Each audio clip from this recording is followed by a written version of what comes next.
আজকে আমার guest Dipanwita Martin আমার সাথে আছেন তিনি, এবং তার পরিচয় একটু সংক্ষেপে যদি দিই, যদিও অনেক বড় পরিচয় আছে, আমি একটু ছোট করেই বলছি। তিনি একজন অভিনেত্রী, একজন অ্যাক্টিভিস্ট, এবং তাছাড়া তিনি মানে পুরস্কারপ্রাপ্ত অভিনেত্রী, অ্যাক্টিভিস্ট। আমি আমি ওনাকে স্বাগত জানাচ্ছি এই লাইভে। ও, আরেকটা পরিচয় আছে, উনি সাংবাদিকও। যাই হোক, দীপান্বিতা মার্টিন, নতুন বছরের আজকে নবম দিন। আপনাকে শুভেচ্ছা জানাচ্ছি আমার এই লাইভে আসার জন্য, অনেক ধন্যবাদ। কেমন আছেন? আমি ভালো আছি। আপনাকে আমি অন্তরের অন্তঃস্থল থেকে ধন্যবাদ জানাচ্ছি মাসুদ ভাই, যে আপনার সঙ্গে আমাকে কথা বলার একটি সুযোগ দিয়েছেন, এখানে আমন্ত্রণ জানিয়েছেন, এবং আপনার প্ল্যাটফর্মের মাধ্যমে যারা এই মুহূর্তে আমাদের সঙ্গে লাইভে সংযুক্ত আছেন তাদের প্রত্যেককে শুভ সময়ের শুভেচ্ছা, নতুন বছরের শুভেচ্ছা। আম, আমি ভালো আছি, আশা করি আপনারা সবাই ভালো আছেন। ধন্যবাদ মাসুদ ভাই। হ্যাঁ, ধন্যবাদ আপনাকে, এবং ধন্যবাদ আমাদের যারা দর্শক আছেন আছেন সবাইকে। সরি, আল্লাহর গজব নামছে কিনা। আচ্ছা, আমাদের লাইভের আজকে যে শিরোনামটা আমি ঠিক করেছি, সেটা হচ্ছে জালিম ডালিমের মেটিকুলাস স্বীকারোক্তি। তা আমি ডালিমকে জালিম বলেছি, লোকেরা বলে মেজর ডালিম। দেখুন, একটা মানুষের যেটা বড় পরিচয়, সেই পরিচয় তাকে দিতে হবে। মেজর তো বাংলাদেশে আর্মিতে অনেক মানুষ কিন্তু মেজর হয়েছে, আর্মিতে মেজরের সংখ্যা অনেক। তো এখন অন্য কোনো মেজরকে তো আমরা তেমন একটা চিনি না, মানে খুব বেশি পরিচিত না। কিন্তু যাকে মেজর ডালিম লোকেরা বলছে, সে যে কারণে পরিচিতি পেয়েছে সেটা হচ্ছে একটা হত্যাকাণ্ড। তো যেহেতু হত্যাকাণ্ডের মাধ্যমে পরিচিতি পেয়েছে, সেক্ষেত্রে তাকে তাকে আমরা হত্যাকারী বা খুনি খুনি ডালিম বলতে পারি। হুম। যেমন ধরুন, বাংলাদেশে ইমাম অনেক আছে। এখন যদি আহ, আমাকে বলে যে ইমাম মাসুদ, এটা আমার বড় পরিচয় না। আমাকে যদি কেউ বলে যে মুক্তমনা মাসুদ কিংবা নাস্তিক মাসুদ, ওকে, আমি এ বিষয়ে এগ্রি করি। তো যাই হোক, এই যে খুনি ডালিম, আমি আজকে লাইভে সবসময় বলবো খুনি ডালিম। এই খুনি ডালিমকে আমি জালিম বলেছি, এবং সে কিছুদিন আগে আর এক ভয়ঙ্কর আহ, ব্যক্তি, অত্যন্ত জঘন্য মৌলবাদী এবং রাজাকার মনস্ক ইলিয়াসের সাথে লাইভে গেছেন। লাইভে গিয়ে অনেকগুলো কথা তিনি বলেছেন, এবং সেই কথাগুলো, যে এই এত বছর পরে উনি যে কথাগুলো বললেন, এগুলো কি কোনো মেটিকুলাস ডিজাইনের অংশ কিনা, সেই বিশ্লেষণ শোনার জন্যই মূলত আপনার সাথে আমি লাইভ করার আগ্রহ প্রকাশ করেছি, এবং আমি চাচ্ছি আপনি একটু সেটা নিয়ে বলুন, দীপান্বিতা। আহ আপনি আসলে শুরুতেই আহ, যেহেতু বললেন যে আমাদের আজকের লাইভের শিরোনামই অনেক কথা বলে দেয়, আপনি যেটা এক্ষুনি ব্যাখ্যা করলেন, জালিম ডালিম বিষয়টা। আমি ওনার হ্যাঁ। লাইফটা আসলে শুরুতে আসলে কেন যেন দেখতে পারছিলাম না বা ইচ্ছা করছিল না, এরকম একটা জায়গা থেকে। তো পরে আমি অনেক কষ্টে 2-3 দিন বসে লাইফটি দেখলাম। আমার একটা ছোট্ট অবজারভেশন বলি, যে উনি ওনার লাইভেই বলেছেন, এটা ওনারই কথা, আমার কথা না, যে উনি বলেছেন যে 1971-এর যুদ্ধে, মুক্তিযুদ্ধে উনি বুঝে গিয়েছিলেন যে এটা আসলে বাংলাদেশ স্বাধীনতা যুদ্ধ নয়, এবং তারা হুম। সেখানে আহ, একটি আহ, তারা এক দল গঠন করে নিজেরা মিলে, এবং তারা কিন্তু তখনই শপথ গ্রহণ করে, কিংবা তখনই তারা একটি প্ল্যান করে। আমি বলবো, এই যে আমরা 2024-এ মেটিকুলাস যে ডিজাইন প্ল্যানের বিষয়টা দেখছি, আমার তো মনে হচ্ছে এটা অনেক পূর্বসূত্রিতা রয়েছে। তখনই তারা হুম। আসলে হুম। একটি পরিকল্পনা করে যে তারা আহ, বঙ্গবন্ধুকে হত্যা করবে। তখনও দেশ স্বাধীন হয়নি। আহ, আহ, আহ, বা তখন আসলে আমরা জানি না যে বঙ্গবন্ধু আদৌ জীবিতভাবে বাংলাদেশে কখনো ফেরত আসতে পারবেন কিনা, দেশ স্বাধীন হবেন কিনা, কিন্তু তখনই তারা সেটা পরিকল্পনা নেয়। তারা কোরআন শরীফের উপরে হাত রেখে তারা আহ, উম, তারা সেই শপথ গ্রহণ করে। এখন আমার প্রশ্ন, ওনার লাইফটিতে আপনারা যদি যারা যারা দেখেছেন, আমার দর্শকদের কাছেও একটি প্রশ্ন, সেখানে দেখবেন ওনার পরিচয় দেয়া হয়েছে বীর মুক্তিযোদ্ধা মেজর ডালিম। উনি যেই হুম। যুদ্ধকে স্বীকৃতি দেন না, উনি যেই যুদ্ধকে বাংলাদেশ স্বাধীনতার যুদ্ধ বলে নিজেই মেনে নেননি, উনি কি করে সেই লাইভে ওনার পরিচয় হুম। বীর মুক্তিযোদ্ধা হিসাবে উনি গ্রহণ করলেন? তার মানে ওনার নিজের ভেতরেই অনেক কন্ট্রাডিকশন রয়েছে, হুম। অনেকই হুম। হুম। কন্ট্রাডিকশন রয়েছে। সেই লাইভটিতে আমরা রয়েছে। দেখলাম উনি নিজে বললেন উনি মেজর জিয়ার সঙ্গে দেখা করেছিলেন, তাকে উনি বোঝাতে সক্ষম হয়েছেন তাদের একটি নিজেদের আম, পরিকল্পনার তালিকা তৈরি হয়েছিল যে কিভাবে তারা এই রাষ্ট্রকে দেখতে চায়, কিভাবে তারা এটাকে পরিচালনা করতে চায় সবকিছু উনি ব্যক্তিগতভাবে গিয়েছিলেন, এবং উনি লাইভের মধ্যে উনি বলেছেন যে আমাকে দিয়েই হুম, সমস্ত যোগাযোগটা করা হতো, আর যেহেতু তার সঙ্গে আমার একটি সুসম্পর্ক রয়েছে, আমি ব্যক্তিগতভাবে তার সঙ্গে দেখা করতে যাই, এবং সেই আম, প্রস্তাবপত্রটি পাঠ করার পর এবং পরিকল্পনা প্রণয়নের যে ওনাদের ওনাদের নিজস্ব, কি বলবো, এটা বোধহয় ওনাদেরই সংবিধান আর কি, যা কিছুই হোক, যে বাংলাদেশকে ওনারা, বাংলাদেশ তো নয়, এই দেশটাকে তাদের বক্তব্যে আর কি, তারা এই হুম, দেশটাকে যেরকম করে দেখতে চেয়েছিলেন। অতঃপর মেজর জিয়ার সেই প্রস্তাবনা ভালো লাগে, উনি অজু করে এসে কোরআনের উপরে হাত রেখে তাদের সাথে শপথ গ্রহণ করেন। তার মানে এই বাংলাদেশ, এখন যে বাংলাদেশে আমরা স্বাধীন বাংলাদেশে রয়েছি, এই বাংলাদেশের জন্মের বিরুদ্ধতাকারী তারা। এই বিরুদ্ধতাকারী একটি মানুষ কেন তার নামের শুরুতে বীর মুক্তিযোদ্ধা এই ক্রেডিটটাকে তিনি নেবেন? এটা হচ্ছে আমার সবচেয়ে বড় প্রশ্ন। তার হুম, মানে এই যে তার ভিতরে নিজের মধ্যে সাংঘর্ষিক, তার নিজের আদর্শের সাথে সাংঘর্ষিক বিষয়, আবার উনি ক্রেডিটটাও নিবেন। হ্যাঁ, তো হুম। সেখান থেকে তো তার পরিচয় বোঝাই যায়। এরপরে লাইফটা আমি দেখতে থাকলাম, ভেঙে ভেঙে দেখতে থাকলাম। উনি বললেন, আহ, বাংলাদেশের জাতীয় সঙ্গীত নিয়ে উনি প্রশ্ন তুললেন। উনি আচ্ছা, আমি বাংলাদেশের, জাতীয় সঙ্গীতে যাওয়ার আগে একটা হ্যাঁ বিষয়ে যেতে চাই। সে বলেন। বলেছে যে 1971 সালে মুক্তিযুদ্ধ চলাকালীন সময়ে মেজর ডালিম এবং আরো কতিপয় ব্যক্তিবর্গ যারা মুক্তিযুদ্ধে অলরেডি পার্টিসিপেট করছে, বলছে যে আমরা তখনই বুঝতে পারলাম যে এটা ভারত করাচ্ছে এবং এর পেছনে ভারতের হাত। আমরা আমরা পাকিস্তান থেকে মুক্তি পেয়ে ভারতের হাতে পড়তে যাচ্ছি। তখন তারা একটা 25 বছরের ডিজাইন করেছে, বলেছিল যে আমাদের উদ্দেশ্য হচ্ছে 25 বছর ব্যাপী একটা 25 বছরের ডিজাইন, যে এই পরিকল্পনা, পঁচিশ হ্যাঁ। বছরের পরে আমরা আমরা এই পরিকল্পনা বাস্তবায়ন করব। হুম। মানে 25 বছরের মধ্যে মধ্যে। এই যে 25 বছরের ডিজাইন করলো, এই ডিজাইনটা কি ছিল? সেটা কি যে বাংলাদেশকে আবার পাকিস্তান বানিয়ে ফেলা, নাকি বাংলাদেশকে ভারতের বিরুদ্ধে এক ধরনের যুদ্ধ করার কোনো একটা প্রস্তুতি, নাকি শেখ মুজিবকে হত্যা করার কোনো প্রস্তুতি? এই 25 বছরের ডিজাইন কি? এবার সেটা একটা প্রশ্ন, কিন্তু সেই প্রশ্নের উত্তরটা আবার আমরা পেয়ে গেছি 1975 সালের আগস্টের পনেরো অগাস্টের পনেরো 15 তারিখ তারিখ অর্থাৎ তাদের এটাই ছিল ডিজাইন, যেটা আমরা বুঝলাম। তাহলে এটা কিন্তু এক ধরনের সেলফ কন্ট্রাডিকশন হয়ে যায়। একই সাথে সে মুক্তিযুদ্ধে ভীষণ ভাবে, পার্টিসিপেট করছে, ভীষণ এবং ভাবে, আরো ভীষণ ভাবে। একটা বিষয় হতে পারে, আমি জানি না, হতে পারে যে যখন যখন যুদ্ধ শুরু হয় তখন মেজর ডালিম ছিল পাকিস্তানে।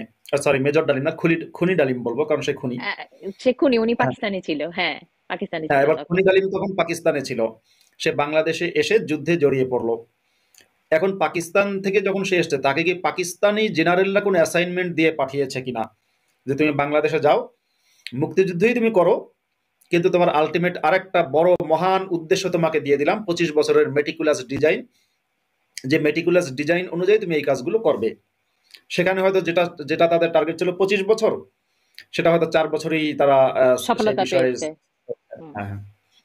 যাই হোক, কিন্তু আপনি বলুন। সেখানে মানে এই যে পরিকল্পনা, তারা একটি আম, তারা একটা নীতিমালা বা একটা পরিকল্পনা দিয়েছিল, যেটা পড়েছিল, এটার মধ্যে একটা কিন্তু বড় প্ল্যান রয়েছে। তার মধ্যে এই বড় প্ল্যানটা কি শুধু আসলে আহ বঙ্গবন্ধু শেখ মুজিবুর রহমানকে হত্যা করা বিষয়টা কিনা, যে কারণে আমি বাংলাদেশের পতাকার দিকে আগাচ্ছিলাম। উনি বললেন যে উনি বেশ কয়েকটা দেশের উদাহরণ দিলেন, এবং ওনার কথার সঙ্গে তাল হুম, মিলিয়ে আমি বলবো, রাজাকার ইলিয়াস যে কথাটা বললেন, হুম, বললেন যদি জাতির পিতা করতেই হয় তাহলে সেটা হুম, জিন্নাহ নয় কেন? আপনার প্রশ্নের উত্তরেই আমি এদিকে আগাচ্ছি। আপনি হুম, বলেছিলেন যে এই দেশকে পুনরায় আসলে পাকিস্তান করবার পরিকল্পনা কিনা। তো উনি যে সমস্ত দেশের উদাহরণ দিলেন, পাকিস্তান এবং বিভিন্ন দেশের উদাহরণ দিয়ে বললেন যে সেখানে তো কোনো জাতির পিতা থাকে না, জাতির আব্বা আম্মা, এরকম জঘন্য ভাষায় উনি কথা বলেন। কারণ হ্যাঁ, আমি যেটা দেখলাম যে ওনাকে, হ্যাঁ, আমার মনে হলো ওনার কথা অনেক জড়িয়ে যায়, হ্যাঁ, অনেক হ্যাঁ, মানসিক ভাবে বেশ ভারসাম্যহীনও মনে মনে হয়েছে কিছু কিছু জায়গায় তাকে আমার লাইফটা শুনবার সময়। তো সেখানে হুম, তো পরিষ্কার ভাবে ইলিয়াস বলেই দিল যে জিন্নাহকে যদি করতেই হয় সেটা জিন্নাহ নয় কেন। এটা তো সে হ্যাঁ, আসলে বলেই দিল। এরপরে আসি, সে বলল বাংলাদেশের জাতীয় সঙ্গীত নিয়ে তার সমস্যা, যে এটা কেন রবীন্দ্রনাথের সঙ্গীত নিয়ে করা হলো, কেন কাজী নজরুল ইসলাম নয়।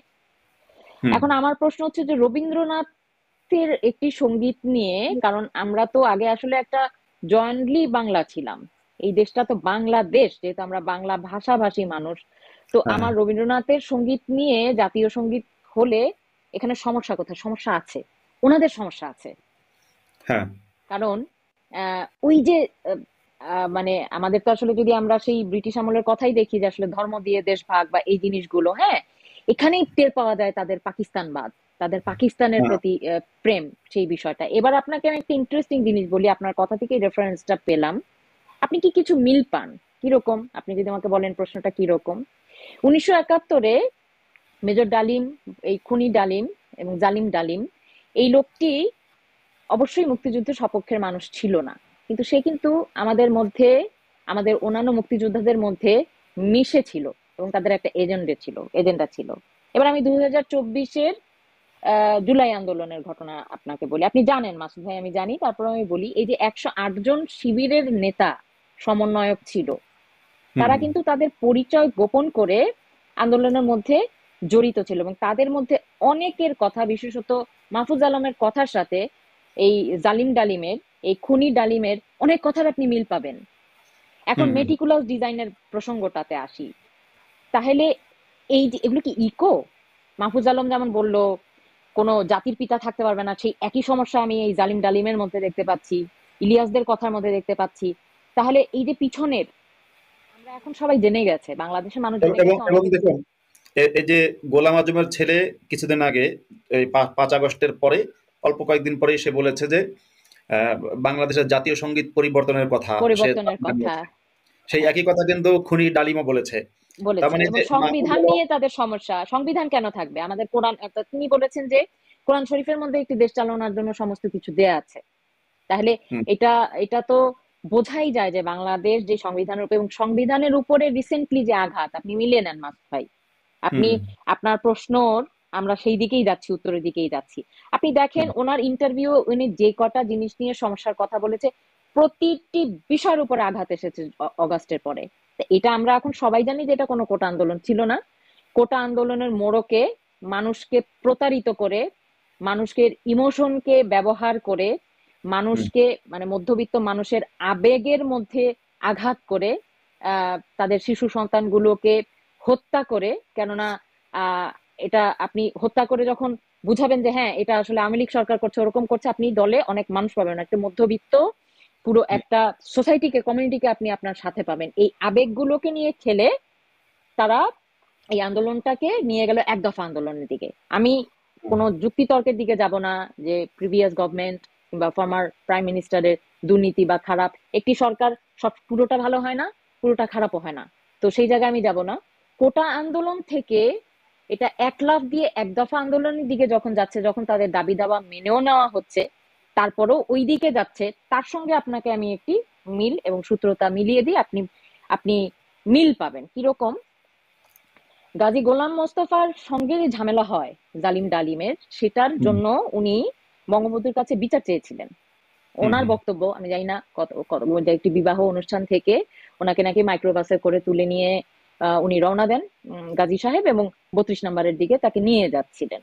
সেখানে বঙ্গবন্ধু নিজেই বলে, আবার খুশি হয়ে বলে, বঙ্গবন্ধু তার স্ত্রীকে, নিম্মি তার স্ত্রীর নাম, হুম। এই রাজাকার ডালিমের নাম, তো তাকে হুম। জড়িয়ে ধরে বঙ্গবন্ধু বলে যে তোর ভয় পাওয়ার কোনো কারণ নাই, বস, আমি সবকিছু ঠিক করে দিচ্ছি, আমি বিচার করে দেব।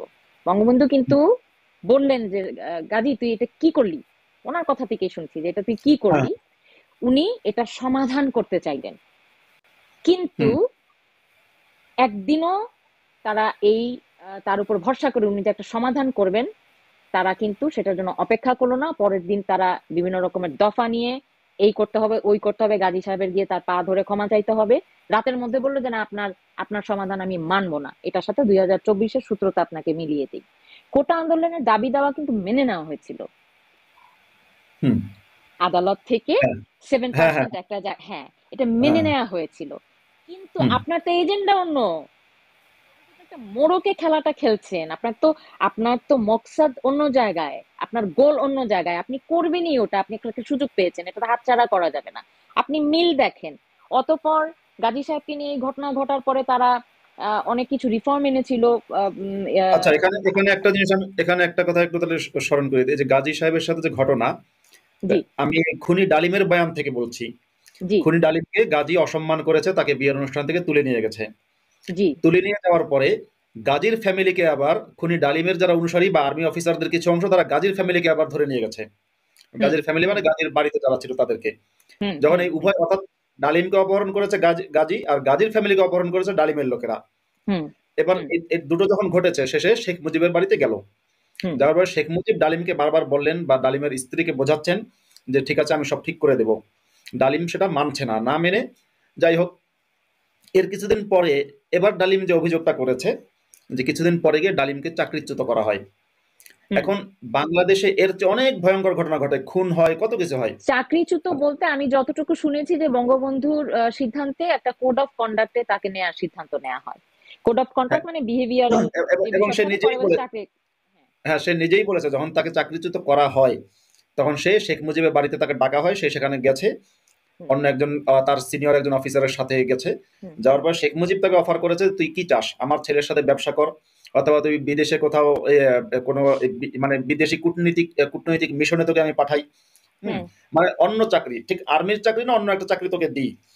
এবার সে সেই চাকরিটা অ্যাকসেপ্ট, সে অফারটা অ্যাকসেপ্ট করেনি, শেখ হুম মুজিবের অফারটা সে অ্যাকসেপ্ট করেনি। হুম। আচ্ছা, এবার আমার খুব ছোট্ট কথা যে আমি দেখলাম একজন ব্যক্তি, আমি আমি বুঝলাম কথার কথা, যদিও এই ব্যক্তি আগে থেকে তার প্ল্যান তো অন্য, আগে থেকে তো তার ডিজাইনটা আর এক রকম মেটিকুলাস ডিজাইন। সে তো ১৯৭১ সালেই তারা শপথ গ্রহণ করে এই সমস্ত বসে পরিকল্পনা আছে, অনুযায়ী তো তারা আগাচ্ছে। হ্যাঁ হ্যাঁ হ্যাঁ। তারপরে যদি আমি সেটাকে অস্বীকার করি যে না ওই সে আসলে 1971 সালে শেখ মুজিবকে হত্যার কোনো প্ল্যান করেনি, হ্যাঁ আমি যদি হাইপোথেটিক্যালি কথাটা ধরে নিই, তারপরে একজন ব্যক্তিকে চাকরিচ্যুত করেছে, তাকে পেটায়নি, তাকে কারারুদ্ধ করেনি, তার কোনো আত্মীয় স্বজনকে হত্যা করেনি, কিছুই না, শুধু চাকরিচ্যুত করেছে। সেই কারণে একজন ব্যক্তি, সেই কারণে একজন ব্যক্তি কি, এবং চাকরিচ্যুত করার পর বলেছে অন্য জায়গায় চাকরি দিই। একটা হচ্ছে চাকরিচ্যুত করেছে, করে তোকে ঠিক আছে তুই এই আর্মিতে চাকরি করবি, তোকে আমি কূটনৈতিক মিশনে চাকরিতে পাঠাচ্ছি। হ্যাঁ হুম। এটাকে পোস্টিংও বলা যায়, পোস্টিং দিতে চেয়েছে। পোস্টিং বলে, হ্যাঁ। সেই হ্যাঁ। কারণে একজন ব্যক্তি কি কোনোভাবেই সেই রাষ্ট্রপ্রধানকে হত্যা করতে পারে কিনা, সাথে তার স্ত্রীকে হত্যা করতে পারে কিনা, পুত্রদেরকে, পুত্রবধূকে, গর্ভবতী শিশুদেরকে, পুত্রবধূ। হ্যাঁ গর্ভবতী পুত্রবধূ, শিশু, এই সকল কিছুকে হত্যা করতে পারে কিনা, আম, এটা এটা তো কিন্তু একটা আপনার হুম, প্রশ্নের মধ্যেই উত্তর। আসলেই সমস্যার সমাধান এটা বলেই অনেকে। হ্যাঁ, এটা একটা রেজিম, এটা তো পূর্ব পরিকল্পিত। আমি গ্যাঞ্জাম লাগাবো, আমি আর সুবিধা হয়ে গেছে গাজী সাহেবের সাথে তার ঝামেলাটা তৈরি হওয়ার ফলে। হ্যাঁ তো আহ, এটা তো কোনোভাবেই হতে পারে না। আপনার ক্ষোভ হতে পারে, আপনার, আমার, আমার আজকে আমি আমার ফ্যামিলিতে আমার একটা কোনো সমস্যা হলে, কিছু হলে, আমার মা আমাকে একটা সুবিধা বঞ্চিত করলো, হ্যাঁ, সেজন্য আমার একটা অসুবিধা হতেই পারে। কিন্তু মাসুদ ভাই, এটা কোন সন্তান যে মা কিংবা বাবা আমাকে একটা সুবিধা বঞ্চিত করলো, তাই রাতের গভীরে আমার বাবা মায়ের যত সহায় সম্পত্তি আছে আমি নিজে আগুন লাগিয়ে ফেললাম এবং আমি সবকিছু ধ্বংস করে ফেললাম? এটা কোন ক্রোধ? এটা হতে পারে না। এই এটা এটা ক্রোধটাকে হয় না, এই এটা যৌক্তিক। এটা যৌক্তিক না, এটা কোনো ক্রোধ থেকে নয়। কারণ উনি নিজে বলেছেন, খুব ঠান্ডা মাথায় বলেছে, কারণ উনি তো ঠান্ডা মাথার ক্রিমিনাল, খুনি। উনি হুম, বলেছে, নাম ধরে বলেছে, আমার পক্ষে সেটা সম্ভব না, উনি বলেছে যে বঙ্গবন্ধু শেখ মুজিবুর রহমান নাকি নিহত হন নাই। বলেছে এটা তো তার সাথে, উনি তো খুব বাজে ভাবে কথা বলে যে তার সাথে আমাদের একটা যুদ্ধ হয়েছে, একটা ফাইট হয়েছে, মুজিবর তো একটা ক্যাজুয়ালিটি। আচ্ছা বুঝতে ফাইট পারছেন? যদি হয়, ফাইট যদি হয় তাহলে খুনি ডালিমের পক্ষের যারা ছিল তাদেরকে কে খুন সেদিন গুলিতে নিহত হয়েছে, এটা একটা এটাই সে, তো প্রশ্ন। সে সে দাবি করছে যে তার পক্ষ থেকে যারা ফাইট করেছে সেটা বঙ্গবন্ধুর পরিবারের মানুষজন, আর ওখানে তো কিছু গার্ড ছিল, তার দেহরক্ষিত কিছু ছিল বঙ্গবন্ধুর। হ্যাঁ, হ্যাঁ, কিন্তু এই মেজর ডালিম, এই জালিম ডালিম, এই রাজাকার ডালিম, এই খুনি ডালিম তার কিন্তু লাইভের মধ্যে বলেছে বঙ্গবন্ধুর ৩২ নম্বরের বাড়ির হুম, সিকিউরিটি গার্ড এবং হুম, টোটাল প্ল্যানিং তার নিজের হাতে তৈরি করা। হ্যাঁ, এবং তাহলে, তাহলে আপনি বুঝতে পারছেন জিনিসটা? হ্যাঁ, হ্যাঁ। এবং দেখুন একটা বিষয় এখানে এখানে খুব ইম্পর্টেন্ট, সে কিন্তু নিজে ওই লাইভের মধ্যে স্বীকার করেছে, বলেছে যে শেখ মুজিবের বাড়িতে তার অবাধ প্রবেশাধিকার ছিল, যখন তখন সে যেতে পারতো এবং ফ্যামিলির সাথে তার সুসম্পর্ক ছিল। তাহলে এবার এবার ভাবুন, সে কিন্তু আর্মির খুব বড় অফিসার না, সে মেজর র্যাঙ্কের অফিসার ছিল সম্ভবত সে সময়ে।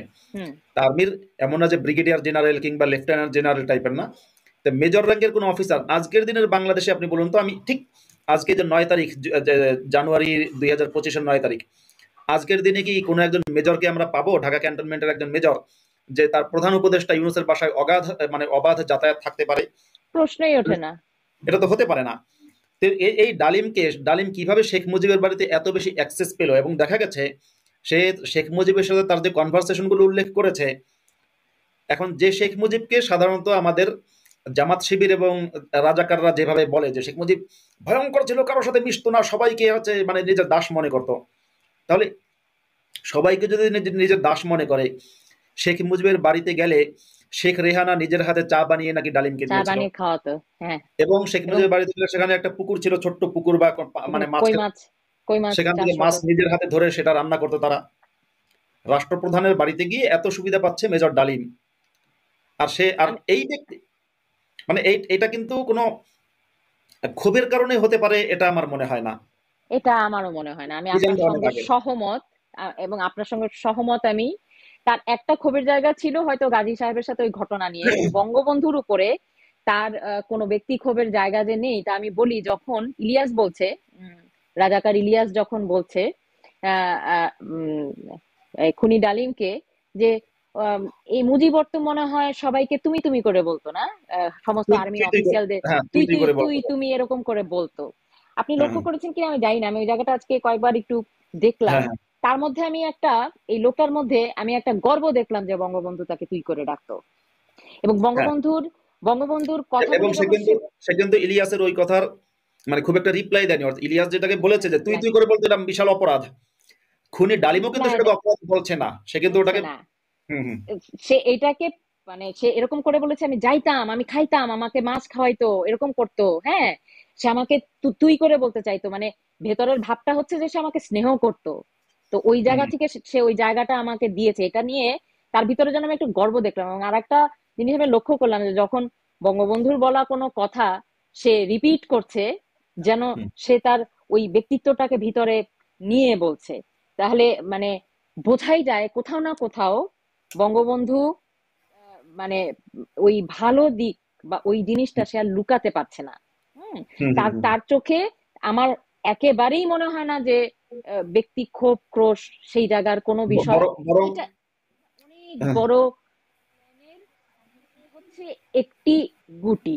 দাবা খেলার, যেমন উনি নিজেই বলছে যে দাবা খেলার হুম, রাজনীতিতে তো চাল দিয়ে ফেললে আর পেছনে পিছপা হওয়া যায় না, সে নিজেই উদাহরণের মধ্যে বলছে। তো সে হুম, এরকম ঘোড়া কিংবা সিপাহী এরকম কোনো কিছু একটা, আমার যেটা ধারণা যে একে মানে তাকে পিক করা হয়েছে, সে তাদের সঙ্গে মিলিয়ে তার যে আদর্শ, যে আদর্শের কথা সে বলে, যে কোরআন শরীফের উপর হাত রেখে তারা শপথ নিয়েছে, এবং সংবিধান লাগবে কেন, কোরআন শরীফেই আসলে সব বলা আছে যে একটি দেশ কিভাবে পরিচালনা করা যায়। তো এইটা আসলে কোন আদর্শ, এটা আমার থেকে অনেক বেশি ভালো আসলে মাসুদ ভাই আপনি জানেন। হ্যাঁ, মানে এই যে খিলাফত এন্ড সমস্ত হুম, কিছুর বিষয়ে যে আমরা আলোচনা করছি যে একটি রাষ্ট্র পরিচালিত হবে কোন ইয়ে ভাবে, কোন পন্থায়, যে কারণে তাদের আমাদের সংবিধান অসুবিধা লাগে, জাতীয় পতাকা অসুবিধা লাগে, এবং বারংবার বারংবার এই যে এই ভারত করিয়েছে, ভারতের দিকে ঠেলে দিয়ে বিষয়টাকে হুম, মানুষের ভিতরে একটি আক্রোশ তৈরি করতে চাওয়া, যে হুম, ভারত বিদ্বেষ তৈরি করা, তার একটাই কারণ মাসুদ ভাই, আপনি, এরা আবারও পাকিস্তানকে পূর্ব প্রতিষ্ঠা করতে চায়, এরা আবারও পাকিস্তানকে পূর্ব প্রতিষ্ঠা করতে চায়। মানে ভারত যদি চাইতোই, ভারতের আলাদা করে বাংলাদেশকে স্বাধীন করে কেন তার কোলের মধ্যে রাখতে হবে? হুম। পাকিস্তান এবং ভারত বাংলাদেশের মধ্যে যুদ্ধ করিয়ে বাংলাদেশকে আলাদা করে নিয়ে তার কোলের মধ্যে রাখতে হবে কেন? সে তো যুদ্ধ করে বাংলাদেশ জয় করে নিয়ে ইন্ডিয়ার ভিতরেই ম্যাপের মধ্যে ঢুকিয়ে নিয়ে একটা দেশ বানিয়ে নিয়ে বসে থাকতে পারে। তার তো আর আর সেই ক্ষমতা রয়েছে, না, আর সেই তারপরে ক্ষমতা যে তো তার রয়েছে। আর তারপরে সারা জীবন আমি ছোটকাল থেকে, আমি যেহেতু মাদ্রাসায় পড়েছি, আমাদের হুজুররা সবসময় বলতেন ভারত আমাদের দখল করতে চায়। তো এখন দখল করতে চায় হয়ে গেল তো 54 বছর হয়ে গেল। কবে দখল? 53 বা 54 বছর হয়ে গেল আমাদের স্বাধীনতার। কবে দখল করবে? মানে 54 বছর পর্যন্ত কি দখল করা? যদি সেই 1971 সালেই যদি তাদের দখল করার ইচ্ছে থাকে, যেটা ডালিমরা, শুধু ডালিম না, আরেক মস্তিষ্ক বিকৃত লোক ছিল, তার কিছু ভালো গুণও ছিল, কিছু খারাপ দোষও ছিল। সেটা হচ্ছে এই যে কয়েকটাই ছিল, চীনপন্থী এবং পাকিস্তানপন্থী। এর মধ্যে একজন হচ্ছে ময়লানা ভাসানী, আমি বলি ময়লানা ভাসানী। হ্যাঁ, আর একজন হচ্ছে সিরাজ শিকদার। সিরাজ শিকদারের হত্যাকাণ্ড আমি কোনোভাবেই সঠিক মনে করি না। এটা শেখ মুজিবের অন্যায়, শেখ মুজিবের মানে যে পুলিশ বাহিনী তাদের অন্যায়। কিন্তু সেটা অন্য আলাপ, মানে আইন অনুযায়ী তার বিচার হতে পারতো। কিন্তু এই সিরাজ শিকদারও কিন্তু স্বাধীনতার যুদ্ধে অংশ নিয়েছে, কিন্তু স্বাধীনতা যুদ্ধে অংশ নেওয়া সত্ত্বেও সিরাজ শিকদারও কিন্তু 1971 সালেই এই যুদ্ধে ভারত সহযোগিতা করছে বলে ভারতের প্রতি এক ধরনের তার ঘৃণা প্রকাশ পেয়েছে। এখন এই ঘৃণাটা হয় কেন? এখানে কিন্তু একটা সাইকোলজিক্যাল ব্যাপার আছে। ব্যাপার হচ্ছে এখানে এই সাইকোলজি যে ডালিম, সিরাজ শিকদার কিংবা ময়লানা ভাসানী এদের যে সাইকোলজিক্যাল সমস্যা, সেটা হচ্ছে কি, ইসলাম যে ইসলামের থেকে তো তারা গেছে, অর্থাৎ ইসলাম ইসলাম তাদের ধর্ম। সিরাজ শিকদার বিশ্বাস করুক বা না করুক, কিন্তু ইসলাম তার ধর্ম। ইসলাম এমন এক ধরনের করে যে অর্থাৎ ইসলামের যে ঘৃণা, সে ঘৃণাটা যখন ব্যক্তি নাস্তিকও হয়ে যায়, তখন কিন্তু তার মধ্যে কখনো কখনো ইসলামের ঘৃণাটুকু অবশিষ্ট থাকে। সেটা হচ্ছে যে অমুসলিমকে কোনো একটা ট্যাগ দিয়ে ঘৃণা করতে হবে, কিন্তু সেটা ঘৃণাটা অমুসলিমকে করতে হবে। সেটা হতে পারে ইহুদি, হতে পারে হিন্দু। ভারত যেহেতু হিন্দু সংখ্যাগরিষ্ঠ দেশ, সুতরাং ভারতকে ঘৃণা করাটা বাংলাদেশের অনেক কমিউনিস্টেরও কিন্তু ইসলামিক বিশ্বাসের অংশ। অর্থাৎ এই ঘৃণাটা কিন্তু অন্ধ ঘৃণা, আমি এটাকে বলি অন্ধ বিদ্বেষ। যেমন লোকেরা বলেন অন্ধ ভক্তি, অন্ধ বিশ্বাস খুব ভয়ঙ্কর। ইসলামের আরেকটা জিনিস আছে অন্ধ ঘৃণা, যে জাস্ট আপনাকে শেখানো হলো যে দুনিয়ার সমস্ত ইহুদিরা হচ্ছে হত্যার যোগ্য। যেমন আমাদেরকে মাদ্রাসায় শেখানো হয়েছে দুনিয়ার সমস্ত ইহুদিরা হচ্ছে অভিশপ্ত, লানতপ্রাপ্ত, তাদেরকে পাহাড়ের আড়ালে, পাথরের আড়ালে, গাছের আড়ালে যেখানে পাও সেখানে হত্যা করতে হবে। কিন্তু এই যে ইহুদিরা ঘৃণাটা, এই যে ঘৃণার, আমি মাঝখানে একটু আপনার পুরো কথাটা আমি শুনতে চাই শিখবার জন্য, জানবার জন্য। হ্যাঁ, কিন্তু তারা কিন্তু একই একই বৃন্তের ফুল, তাই না? মুসা নবীর হুম, কথা যদি আপনি বলেন, তারা তো ভাই ভাই, তাদের নিজেদের মধ্যে এই এই ঘৃণার, এই বিদ্বেষ আর এই জিনিস কেন? আমার এটা একটা সবসময় একটা প্রশ্ন, এটা দিয়ে তাদের চরিত্র নির্ধারণ করা যায়। এবার আপনি বলেন। দেখুন, কোরআনে মোহাম্মদ, ইসলামের নবীর নাম তো মোহাম্মদ, মোহাম্মদের কথা কোরআনে যে কয়বার আছে তার চেয়ে অনেক গুণ বেশি আছে মুসা নবীর নাম। মানে ইহুদিদের যে প্রফেট তার নাম আছে বহুবার, অনেক বেশি। সেই হিসাবে নামের উল্লেখ যদি আপনার সম্মানের চাবিকাঠি হয়ে থাকে, তাহলে কিন্তু মুসা নবী মোহাম্মদের চেয়ে বেশি সম্মানিত, কারণ তার কথা কোরআন অনেকবার আছে, ইয়া মুসা ইয়া মুসা, অনেক। মোহাম্মদের কথা আছে মাত্র কয়েকবার, মাত্র 3 থেকে 4 বার। হুম। তো এই যে মুসা নবীর কথা বেশি আছে, মোহাম্মদের কথা কম আছে। আর এবং ইহুদি ধর্মের আপনি যেটা বলছেন ভাই ভাই, ইহুদি ধর্ম থেকে তো ইসলামটা পুরোটা কপি করা প্রায়। আমি সেই জন্যই বলেছি। ইসলামের যে বিধি বিধান অনেক কিছুই ইহুদি ধর্ম থেকে কপি করা, তাহলে তো মিল থাকার কথা না। মিল এটা নেই কেন? কারণ ইসলামের একটা মানে মোহাম্মদের মধ্যে একটা, যাই হোক, আজকে যেহেতু ধর্মীয় আলোচনায় আমি যাচ্ছি না, আমিও যেতে শুধু চাইছি না। হ্যাঁ, মোহাম্মদের মধ্যে একটা গিয়ে ছিল যে অন্যকে বরদাস্ত না করা। এই যে ওদের যে ঘৃণা, মানে ডালিমের মধ্যে যে ঘৃণাটা, কিংবা ময়লানা ভাসানীর মধ্যে যে ঘৃণা ছিল, কিংবা সিরাজ শিকদার মধ্যে যে ঘৃণাটা ছিল, এই ঘৃণাটা হচ্ছে ইসলামিক ঘৃণা এবং সবসময় অন্যকে সন্দেহের চোখে দেখা। যেমন মুসলিমরা অমুসলিমদেরকে তো সন্দেহের চোখে দেখেই, তাদেরকে ট্যাগ দিয়েছে কাফের, কিন্তু মুসলিমদেরকেও তো ট্যাগ দেয়। হ্যাঁ, বলে তুই সাতপন্থী, তুই কাফের। এনায়েতুল্লাহ আব্বাসী হুজুর, বাংলাদেশের বিখ্যাত আলেম, উনি মিজানুর রহমান আজহারিকে মুরতাদ এবং কাফের ফতোয়া দিয়েছেন কমপক্ষে 20 বার। মিজানুর রহমান আজহারিকে এনায়েতুল্লাহ আব্বাসী কাফের ফতোয়া দিয়েছেন কমপক্ষে 20 বার। এই কয়েকদিন আগেও কাফের ফতোয়া দিয়েছে। এই যে এবং ইয়ের সময়, হ্যাঁ, হ্যাঁ, এটা নিয়ে তো অনেক গন্ডগোল হলো। হ্যাঁ। এবং বাংলাদেশের অনেক হুজুরাই আজহারিকে কাফের ফতোয়া দিয়েছে। সাতপন্থীদেরকে বলা হচ্ছে ইহুদিদের দালাল, জুবাইরপন্থীদেরকে বলা হচ্ছে ইহুদিদের দালাল। এই যে দালাল কাফের, এই যে বিষয়টা আছে, এগুলো এটা ইসলামের মানে ইসলামিক একটা সাইকোলজিক্যাল প্রবলেম, যেটা খুনি ডালিমের মধ্যেও ক্রিয়েট হয়েছিল সামহাউ। যে ইসলাম যেহেতু বিশ্বাস করে সে, এবং আরেকটা জিনিস হচ্ছে কি, সেটা হচ্ছে এটাকে মনোবিজ্ঞানের ভাষায় কি বলা হয় জানি না, মুসলিমদের সারা বিশ্বের একটা চরিত্র হচ্ছে এই, মুসলিমরা যার দ্বারা নিপীড়িত হয়েছে, মুসলিমরা তার খুব বিপক্ষে না, কিন্তু কিন্তু মুসলিমরা যাকে নিপীড়ন করেছে তার খুব বিপক্ষে। যেমন মদিনায় ইহুদিদের দ্বারা মুসলিমরা খুন হয়েছে, এরকম ইতিহাস বা ইতিহাসে ঘাটলে এরকম 2-1টার বেশি কোনো নজির পাওয়া যাবে না। মানে খুব ঝগড়া হয়েছে, হয়তো কথা কাটাকাটি মারামারি হতে পারে, কিন্তু মুসলিমদের হাতে অনেক ইহুদি খুন হয়েছে, যে কারণে আজকের দিন পর্যন্ত মুসলিমরা ইহুদিদের ঘৃণা করে। কারণ ওই যে এটা কিরকম, ধরুন আমি আপনার উপরে কোনো একটা জুলুম করেছি, কথার কথা আর কি বলছি, আমি আপনার টাকা চুরি করেছি, বা আমি আপনার বাড়িতে ডাকাতি করেছি, বা আমি আপনার কোনো একটা জমি দখল করেছি, আপনি সেই জুলুমের পরে চুপচাপ আছেন। এখন আমার মনের মধ্যে একটা সাইকোলজিক্যাল টার্ম ক্রিয়েট হলো, ও তো সুযোগ পেলেই আমাকে শাস্তি করবে, মানে প্রতিশোধ নিতে পারে। তাহলে কি করব? আমি তখন আপনার বিরুদ্ধে প্রপাগান্ডা যুদ্ধ শুরু করব, আপনার মানে বিরুদ্ধে একাধারে প্রপাগান্ডা যুদ্ধ শুরু করবো। আপনি খারাপ, অনেক খারাপ, অনেক খারাপ, মানে এই খারাপ হয়ে গেল শেষ নেই, এটা বলতেই থাকবো। কে করবো? যাতে করে আপনি রিভেঞ্জ নেবেন, সেই সুযোগটা আমি দিতে চাই না। আপনার ভারতে মুসলিমরা আক্রমণ করেছে, মানে ইসলামিক ইনভেডার যারা, খিলজি থেকে শুরু করে মাহমুদ গজনবী থেকে শুরু করে অনেকে, এবং অসংখ্য ভারতীয় হিন্দুদেরকে এবং ভিন্ন ধর্মের মানুষদেরকে, হিন্দু বৌদ্ধ, এদেরকে ওরা কিন্তু হত্যা করেছে মুসলিম আক্রমণকারীরা, এবং ভারত দখল করে শাসন করেছে বহু বছর। আপনি দেখবেন আমাদের বাংলাদেশ, পাকিস্তান এবং ভারতের মুসলিমদের মধ্যেও যারা প্রচন্ড বিশ্বাসী মুসলিম এবং প্রচন্ড জানে, এদের কথা বলছি, সব মুসলিমরা না, সব মুসলিমরা তো জঙ্গি না, আমি বলি সব মুসলিম জঙ্গি না। নিশ্চয়ই না, বেশিরভাগই না, সত্যি কথা বলতে বেশিরভাগই না। হ্যাঁ, হ্যাঁ, এবার ভারত, পাকিস্তান, বাংলাদেশের মুসলিমদের মধ্যে যে ভারত বিদ্বেষ, এর পেছনে কিন্তু কারণ হচ্ছে ওই জিনিসটা, যে আমরা তো আক্রমণ করেছিলাম, ভারতীয় হিন্দুদেরকে হত্যা করেছি, সুতরাং রিভেঞ্জ নেওয়ার আগে আমরা এদের বিরুদ্ধে প্রপাগান্ডা করি। ঠিক একই ঘটনা ঘটেছে বাংলাদেশে, দেখবেন 1946-এ যে মুসলিমরা হিন্দুদের উপর গণহত্যা চালিয়েছিল, তারও আগে অনেকগুলো হত্যাকাণ্ড ঘটিয়েছে, এবং দেশ স্বাধীন হওয়ার আগে, তারপরে আজকের দিন পর্যন্ত, এই যে 2 দিন আগেও হিন্দুদের বাড়িতে আগুন লাগিয়েছে বাংলাদেশে। এই যে হিন্দুদের উপর এটা তো তারা সবসময়, বলছে মিথ্যাচার, তারা বলতে চাচ্ছে এরকম কোনো কিছু হচ্ছে না, এবং এটার সাথে আপনি একটা খুব সুন্দর মিল পাবেন। আপনি যে হুম, মেটিকুলাস ডিজাইন প্ল্যানের যে অংশটা আপনি দেখতে চাচ্ছেন বা জিজ্ঞাসা করছেন, আপনি মিল পাবেন কিরকম জানেন? এগুলো তারা বলছে যে এগুলো হয়নি।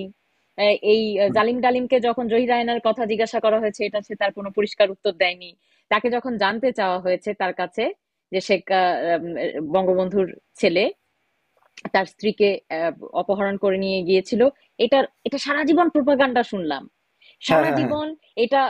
সে এত কিছু বলল, এই ইন্টারভিউতে কোথাও এটা স্বীকারোক্তি নেই তার। এটা তাকে প্রশ্ন করার পরে সে কিন্তু ওই গাজী মোস্তফা, গোলাম মোস্তফার ঘটনার মধ্যে চলে গেল। আর একটা মিল আপনাকে বলি, 30 লক্ষ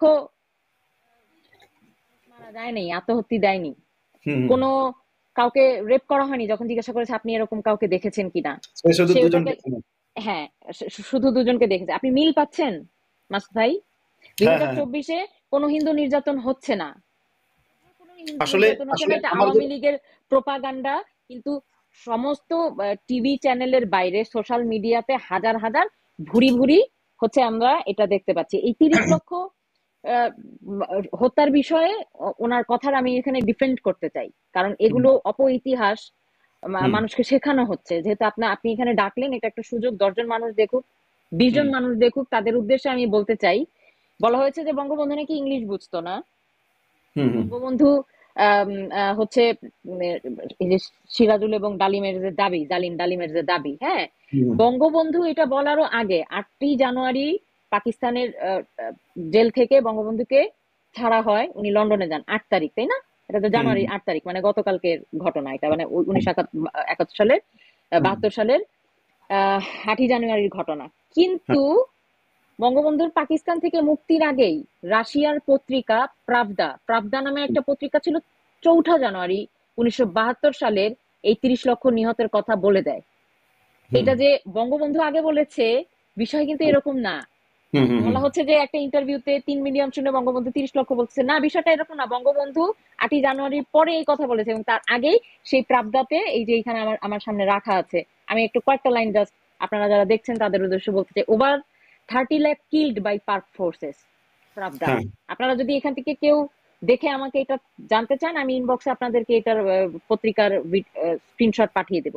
Moscow January 4, ENA, the Communist Party news paper Pravda has reported that over 30 lakh persons were killed throughout Bangladesh by the Pakistan corruption forces, occupation forces during the এখানে অনেক ঘোলা ঘোলা হয়ে গেছে, during the last 9 months। হ্যাঁ, so হুম, হুম, এটা যে তারা বলে, এটা যে এগুলো ধোপে টিকে না। মানে এখন হয়েছে কি, এই এটা আমাদেরও ব্যর্থতা বলবো, যে এই হুম, জেনজি জেনারেশন বলি, মানে রাগ করো না বাবারা, যাই শুনতেছো, তোমাদের মেধা গুণের কাছে আমরা ধারে কাছেও যাওয়ার যোগ্যতা রাখি না, আর তোমরা প্রতারিত হয়েছো, আমরাও প্রতারিত হয়েছি। এটা এত বড় প্রতারণা যে এটা আসলে ধরতে পারারও কথা না। আমরা যদি আসলে সেই ইয়ের ঘটনা দেখি, সিরিয়ার ঘটনা, অন্যান্য দেশের ঘটনা দেখি, এটা ধরতে পারারও কথা না। তো এটাকে ওরকম করেই বোঝানো হয়েছে। করতে চাচ্ছি কি, যে পড়াশোনা নাই, ইতিহাস নাই, খালি মাথা আপনি রিপ্রোগ্রাম করতে পারবেন, হিপনোটাইজ করতে পারবেন। আমার একটা লেখা আছে, আমি লিখেছি, জঙ্গি হুম, তৈরি হয় যেভাবে, আপনি একটা বিশ্বাসকে ঢুকাতে, মুছতে একটা অপবিশ্বাস ঢুকিয়ে দিবেন, মাথাটা যখন খালি থাকে, জানা না থাকে, তথ্যগুলো যদি আসলে সঠিক পদ্ধতিতে জানা না থাকে। এই হুম, ওনাকে সামনে নিয়ে আসাটা 50 হুম, বছর পরে বা এতদিন পরে, এটা তো ওই মেটিকুলাস ডিজাইন প্ল্যানের একটা অংশ। তার এই যে ফিরে আসাটা এতদিন কিন্তু পরে, কিন্তু এটা তো আমার তার একটা অংশ। কিন্তু এবং আমি আমি যদি কি, আরেকটু হ্যাঁ, আরেকটু আরেকটু তথ্য হুম, দেওয়ার যেহেতু একটা সুযোগ, আমি একটু হুম, সবাইকে বলি। ওনাদের বাপ জেনারেল নিয়াজি, হুম, জেনারেল নিয়াজির স্বীকারোক্তি আছে একটি পত্রিকায়, সেটাও আমার কাছে আছে কপি, আপনারা কেউ চাইলে আমি অনলাইনে আপনাদেরকে পাঠিয়ে দিতে পারবো। পাক বাহিনী 12 হইতে 15 লক্ষ বাঙালি হত্যা করিয়াছে। নয়াদিল্লি 20 আগস্ট আহ, আহ, জেনারেল নিয়াজি স্বীকার করিয়াছেন যে জনগণের স্বাধীনতা স্পৃহা দমন করার অভিলাষে পাক বাহিনী 12 লক্ষ হইতে 15 লক্ষ বাহিনী হত্যা করিয়াছে। এটা হুম, এটা স্বীকার করিয়াছে। এইখানে তো তার বাবারাই তো বলতেছে যে এটা বোধহয় উনি বলেছে আহ, ওই হামিদুর রহমান কমিশন বর্তমানে 1971 সনের যুদ্ধে পাকিস্তানের বিপর্যয়ের কারণে অনুসন্ধান করিয়া দেখিতেছেন এই পুরা বিষয়টা। তাহলে হুম, অত আগের তার বাপেরা বলছে যে 12 থেকে 15 লক্ষ বাঙালি হত্যা করা হচ্ছে, আর উনি হুম। কইতেছে 3 লাখ। ওনাদের নিজেদের মধ্যে কন্ট্রাডিকশন দেখতেছেন। এবং আসলে এগুলো বলতে আসলে তিন চাচ্ছে, লোকের, হ্যাঁ, মাসুদ হ্যাঁ ভাই বলুন, এগুলো বলতে চাচ্ছে হুম, বিকৃত করার জন্য, মিথ্যাটাকে এস্টাবলিশ করার জন্য, এবং এখনের যে জেনারেশন, এই যে জেনজি জেনারেশন বা এর পরের যারা জেনারেশন আসবে, তাদেরকে ভুলিয়ে দেওয়ার জন্য যে তারা নিজেরা নিজের পাপ ঢাকতে, হুম, হুম, নিজের অপকর্ম ঢাকতে। আপনার কাছে কি এটা বিশ্বাস হয়? মানে বিবিসি থেকে শুরু করে ভয়েস অফ আমেরিকা এবং বিভিন্ন পত্রিকায় জন কি জানি বলে, এত বড় কনসার্ট হয়েছে হুম, হুম, দেশের বাইরে, হাজার হাজার নারীরা হচ্ছে গিয়ে ইয়ে হয়েছে, রেপড হয়েছে, উনি শুধু হুম। দুইজনকে দেখে না? উনি শুধু দুইজনকে দেখুন, উনি এখন হঠাৎ 2024 সালে এভাবে লাইভে এসে আত্মপ্রকাশ করাটাকেই তো আমি মনে করি যে এটা মেটিকুলাস ডিজাইনের একটি অংশ। হান্ড্রেড একেবারে তাই। পার্সেন্ট এটা মেটিকুলাস ডিজাইনের একটি অংশ। কিন্তু কিন্তু এই মেটিকুলাস ডিজাইনটা কিন্তু আংশিকভাবে ফেল হয়েছে। কেন ফেল হয়েছে সেটা আমি বলি। বলেন। হচ্ছে খুনি ডালিমকে এক ধরনের প্ল্যান করে পাঠানো হয়েছিল যে তুমি লাইভে গিয়ে এই কথাগুলো বলবা। হুম। হুম, হুম। এই প্ল্যানটা, এই প্ল্যানটা সম্ভবত চিনাকি ভট্টাচার্য নামে বাংলাদেশের যে উগ্রবাদী ইসলামিক জঙ্গি আছে ফ্রান্সে থাকে, সম্ভবত তার তার প্ল্যান হতে পারে, আই ডোন্ট নো, মেবি। তো যদি মানে চিনাকি ভট্টাচার্য বা এই চক্রের কোনো একটা প্ল্যান যে শিখিয়ে শিখিয়ে পাঠানো হয়েছে। এবং খুনি ডালিম যেভাবে কথা বলেছে, তার কিন্তু কথা বলার স্টাইল দেখে মনে হয় যে সে মোটামুটি স্ক্রিপ্ট পাঠ করার মতো করে মুখস্থ কিছু বক্তব্য দিয়েছে। কিন্তু কিন্তু কিন্তু সমস্যাটা কি, যেহেতু লোকটার একটু বয়সও হয়েছে, সম্ভবত সে মানে ওই মিথ্যা বলতে গিয়ে অনেক সত্য বলে ফেলেছে। যেমন ধরুন তাকে হয়তো শিখিয়ে দেওয়া হয়েছে, তুমি কিন্তু লাইভে গিয়ে বলবা যে শেখ মুজিবের ছেলে তোমার বউকে অপহরণ করেছিল। এখন ও তো করেনি তো, দেখেন, এটা তো একটা প্রোপাগান্ডা, এটা তো উত্তরই, কারণ ওর তো গল্প সাজানো নাই। ও তো ওইটা হ্যাঁ, না বলে এখন সত্য ঘটনা বলে দিয়েছে যে গাজী গোলাম মোস্তফাকে নিয়ে ঝামেলা, সত্যটা বলে মানুষের দিয়েছে। মনে বিদ্বেষ তৈরি করবার জন্য বঙ্গবন্ধুর ছেলের নামে এই সমস্ত জিনিস তারা বলতো। মানে তাকে যদি তুলে ওটাই, নিয়ে যায়, তাহলে বঙ্গবন্ধুর বাড়িতে গিয়ে ওর বউ বসে থাকে কিভাবে? হ্যাঁ বলেন, বলেন মাসুদ মানে ভাই। এটাই বলছে, ওকে ওকে যা কিছু শেখানো হয়েছে ও কিন্তু সব বলতে পারেনি। হ্যাঁ, বলতে পারেনি, কারণ মানুষের কিন্তু ধরুন এই আজকে তার বয়স, সে বলেছে 75, কেউ বলে 78, কেউ বলে 85, যাই হোক যে বয়স হোক, সেটা বয়স নিয়ে আমার কোনো আমি আলোচনায় যাচ্ছি না। তার যে বয়স হয়েছে, ধরুন সে যখন সে শেখ মুজিবকে হত্যা করেছে, সে সময় তার বয়স ছিল অনেক কম, তরুণ বয়স। অনেক কম তরুণ বয়স ছিল, এবং হ্যাঁ। তরুণ বয়সে সে যা দেখেছিল, যা কিছু শুনেছিল বা যা কিছু করেছিল, সব তার খুব শার্প, মানে মেমোরিতে খুব ভালো করে সেট হয়ে আছে, ওটা সে ভুলতে পারবে না। হুম। এখন যদি এই বয়সে তাকে একজন মানে পড়ায় যে তুমি এই বলবা, লাইভে গিয়ে কিছু গুলিয়ে ফেলবে, সে আসলটা সত্যটাই বলে ফেলবে। যেমন শেখ মুজিব তার সাথে কোনো খারাপ আচরণ করেছে এটা কিন্তু সে বলেনি। শেখ করেনি, মুজিব শেখ বলবে মুজিব তাকে, কোত্থেকে? ওটাই বললাম, শেখ মুজিব তাকে চর দিয়েছে, থাপ্পড় দিয়েছে, অসম্মান করেছে। শেখ মুজিব নিজে তাকে হত্যা করার চেষ্টা করেছে, এগুলো কিচ্ছু সে বলেনি। ভারত বাংলাদেশকে দখল করে ফেলবে, এটা ছিল তার কথা দিয়ে বোঝা যায়, এটা ছিল তার ধর্মবিশ্বাসের মধ্যে একটা বিশ্বাস। এর সপক্ষে সে কোনো দলিল প্রমাণ দেখাতে পারেনি বা বলেনি যে এত তারিখে শেখ মুজিবের সাথে ভারতের রয়্যাল অফিসারদের মিটিং হয়েছিল, আমি অমুক অমুক ভাবে এরা ইনফরমেশন পেলাম যে ভারত বাংলাদেশকে দখল করে ফেলবে। এরকম কোনো কিছু সে বলেনি। তাকে হয়তো অনেক কিছু শিখিয়ে দেওয়া হয়েছে, কিন্তু লাইভে এসে সে কিন্তু শেখানো কিছু মিথ্যা কথা বলেছে, কিন্তু বেশিরভাগ সত্যই বলেছে আমি দেখলাম। যেমন কিন্তু তার ধর্মবিশ্বাস থেকে যেটা যেটা বলেছে, সে যে নজরুল আর রবীন্দ্রনাথকে বলল যে জাতীয় সঙ্গীত কেন, ভারতীয় একজন নাগরিকের জাতীয় সঙ্গীত থাকবে এবং হুম। পৃথিবীতে এটা কোনো নজির নেই, সে বলেছে যে এক দেশের জাতীয় সঙ্গীত আরেক দেশের কেউ লিখবে, হ্যাঁ কেউ হুম লিখবে, সেটার নজির নেই। সেখানে প্রসঙ্গক্রমে টানলো কাকে? নজরুলকে। আপনি আমাকে কয়েকটা সেকেন্ড দিন, আমি একটা জিনিস একটু দেখাই। জয় বাংলা, আপনি নিশ্চয়ই। জানেন আজকের বাংলাদেশে সবচেয়ে এ, নিক- মানে আজকের বাংলাদেশের যে রাজা ক্ষমতায় আছে হুম তাদের কাছে সবচেয়ে নিকৃষ্টতম স্লোগান তো জয় বাংলা, তাই না? হুম আচ্ছা, এবার এবার বাংলাদেশের বর্তমান যারা সরকারে আছে, মানে ওই মাহফুজ আলম থেকে শুরু করে মেটিকুলাস ডিজাইনার যারা আছে, ইলিয়াস, খুনি ডালিম, মাহফুজ আলম সহ যারা আছে, তো তারা তো মাঝে মাঝে নজরুলের কথা বলে, নজরুলকে তারা খুব ভালোবাসে। খুনি ডালিমও বুঝলাম নজরুলকে খুব ভালোবাসে। তাহলে খুনি ডালিমের আজকের বাংলাদেশে জয় বাংলা এই স্লোগানটা কে প্রথম আবিষ্কার করেছে একটু উইকিপিডিয়া থেকে আমরা দেখে নিই। উদ্ভব, এই যে জয় বাংলার উদ্ভব নিয়ে দেখি আমরা একটু, উদ্ভবে কি লেখা আছে। কবি নজরুল রচনা করেন, কালীপদ রায়চৌধুরীর অনুরোধে কবি নজরুল রচনা করেন ভাঙার গান কাব্যগ্রন্থের পূর্ণ অভিনন্দন কবিতাটি। আপনারা দেখলেন, এবার দেখুন এই কবিতায় কাজী নজরুল ইসলাম প্রথম জয় বাংলা শব্দটি ব্যবহার করেন। তাহলে জয় বাংলা শব্দটি প্রথম ব্যবহার করেন কাজী নজরুল ইসলাম, বাংলা সাহিত্যে প্রথম জয় বাংলা শব্দটা ব্যবহার করেন কাজী নজরুল ইসলাম। আজকের ইলিয়াস যদি, আজকের ইলিয়াস, চিনাকি ভট্টাচার্য, মাহফুজ থ্যাংক আলম, ইউ মাসুদ ভাই, থ্যাংক ইউ ভেরি মাচ। বলেন। হ্যাঁ, আজকে এই যে মেটিকুলাস ডিজাইনার যারা, তারা যে এত নজরুল ভক্ত, তাহলে নজরুলের জয় বাংলায় তাদের আপত্তি কেন? জয় বাংলা বলার কারণে মানুষ খুন করেনি, জয় এগুলোর বাংলা বলার কারণে কিছুই পেটাচ্ছে। কারণ, কারণ এটা না, কারণ হচ্ছে হিন্দু, ভারতীয়রা হিন্দু। আপনি হিন্দু হিসেবে দেখবেন কেন? আপনি একটা লেখককে দেখবেন, আপনি একজন কবিকে দেখবেন, আপনি একটা মানে মানুষকে দেখবেন। আমি বুঝলাম যে নজরুলের প্রতি ভালোবাসা যদি থাকে, তাহলে তো নজরুলের যে জয় বাংলা, নজরুলের জয় বাংলাকে তো তার আপন করে নেওয়া উচিত। একদম, নজরুলের, এটা তো একদম। চরম হিপোক্রেসি। এবার তারা এবার যে খুনি ডালিম বলল যে নজরুল হচ্ছে আমাদের দেশের আর ইয়ের রবীন্দ্রনাথ হচ্ছে ভারতের। হুম খুনি ডালিম মানে এত এত মানে অশিক্ষিত,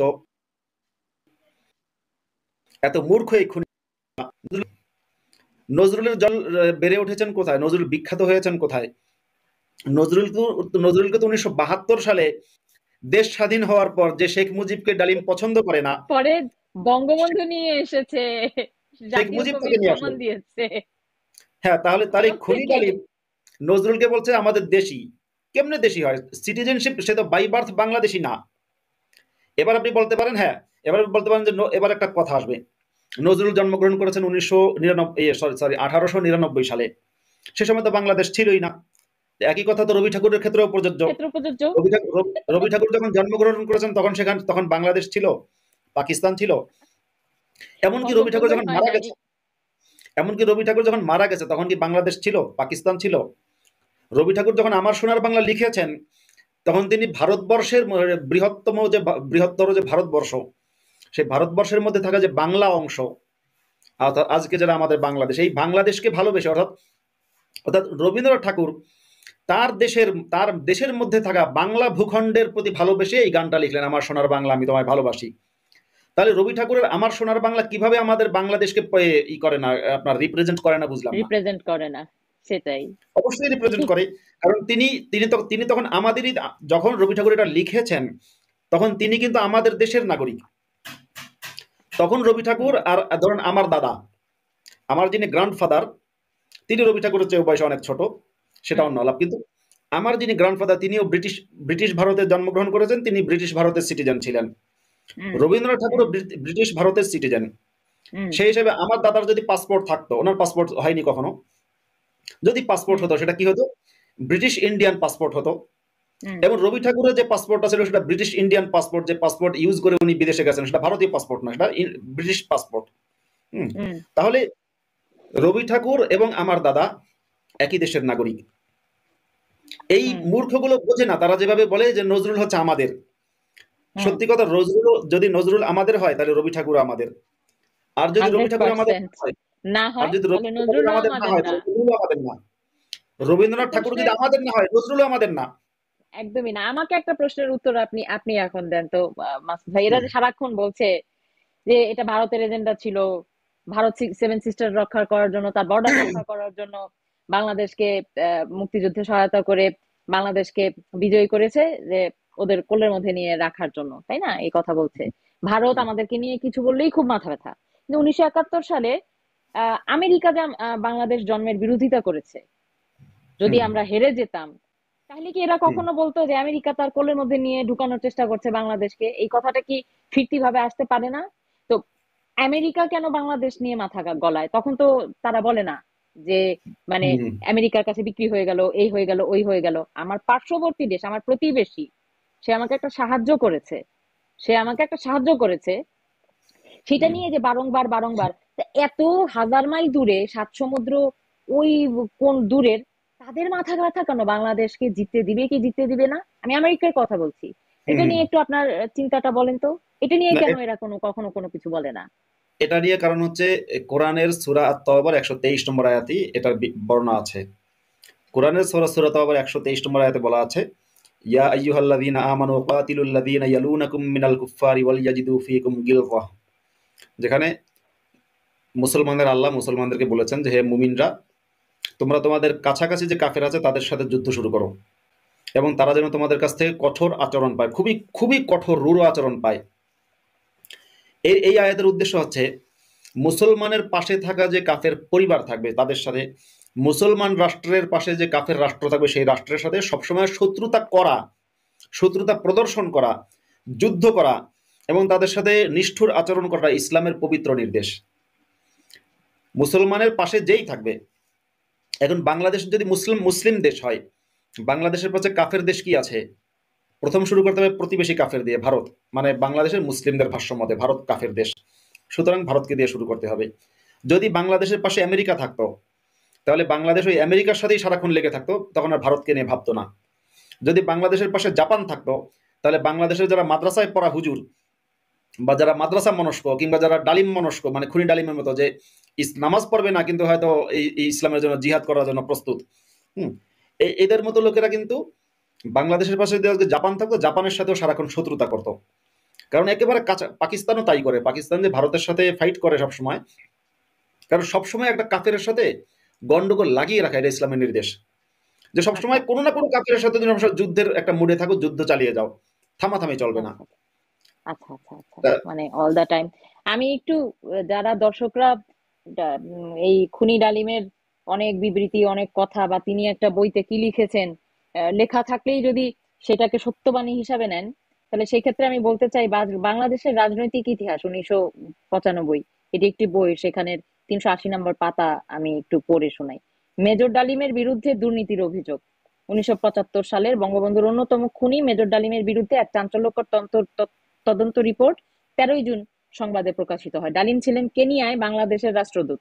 সংবাদের এই ভাষ্য মতে, সরকারের উচ্চ পর্যায়ের নির্দেশে গত মে মাসের মাঝামাঝি সময় আব্দুল মোমেন চৌধুরী ও মোহাম্মদ আশরাফ মেজর অবসর প্রাপ্ত ডালিমের বিরুদ্ধে তদন্ত করার জন্য কেনিয়া যান। তারা মেজর ডালিমকে ডেকে পাঠান, কিন্তু মেজর ডালিম তাদের সামনে হাজির হননি। এই দুই দুই কর্মকর্তা পরে দূতাবাসে বিভিন্ন অনিয়মের তদন্ত করেন। তদন্ত যা যা ধরা পড়েছে, ডালিম কেনিয়ায় বাংলাদেশ হাইকমিশনের দায়িত্ব পালনকালে কূটনৈতিক সুবিধার আড়ালে বিনা শুল্কে 14টি পাজেরো জিপ আমদানি করে চড়া দামে নাইরোবিতে বিক্রি করেছেন। তিনি দূতাবাসের নামে বিপুল পরিমাণ মদ বিনা শুল্কে উঠিয়ে বাজারে বিক্রি দিয়েছেন। উনি কিন্তু ধার্মিক, আপনি একটু আগে বললেন না নামাজ পড়ে না, হুম, কিছুই করে না, কিন্তু তিনি আবার মদ বিক্রি করছেন। তিনি আবার কোরআন হুম, শরীফের উপরে হাত রেখে প্রতিজ্ঞা করেন, হুম, অথচ হুম, যেটা আপনাদের কোরআনে বলা আছে যে হারাম, সেইটা হুম, বাণিজ্য করে পয়সা যেটা খাচ্ছে, হারাম কর্ম হুম, করছে, তার কোনো ইয়ে নাই।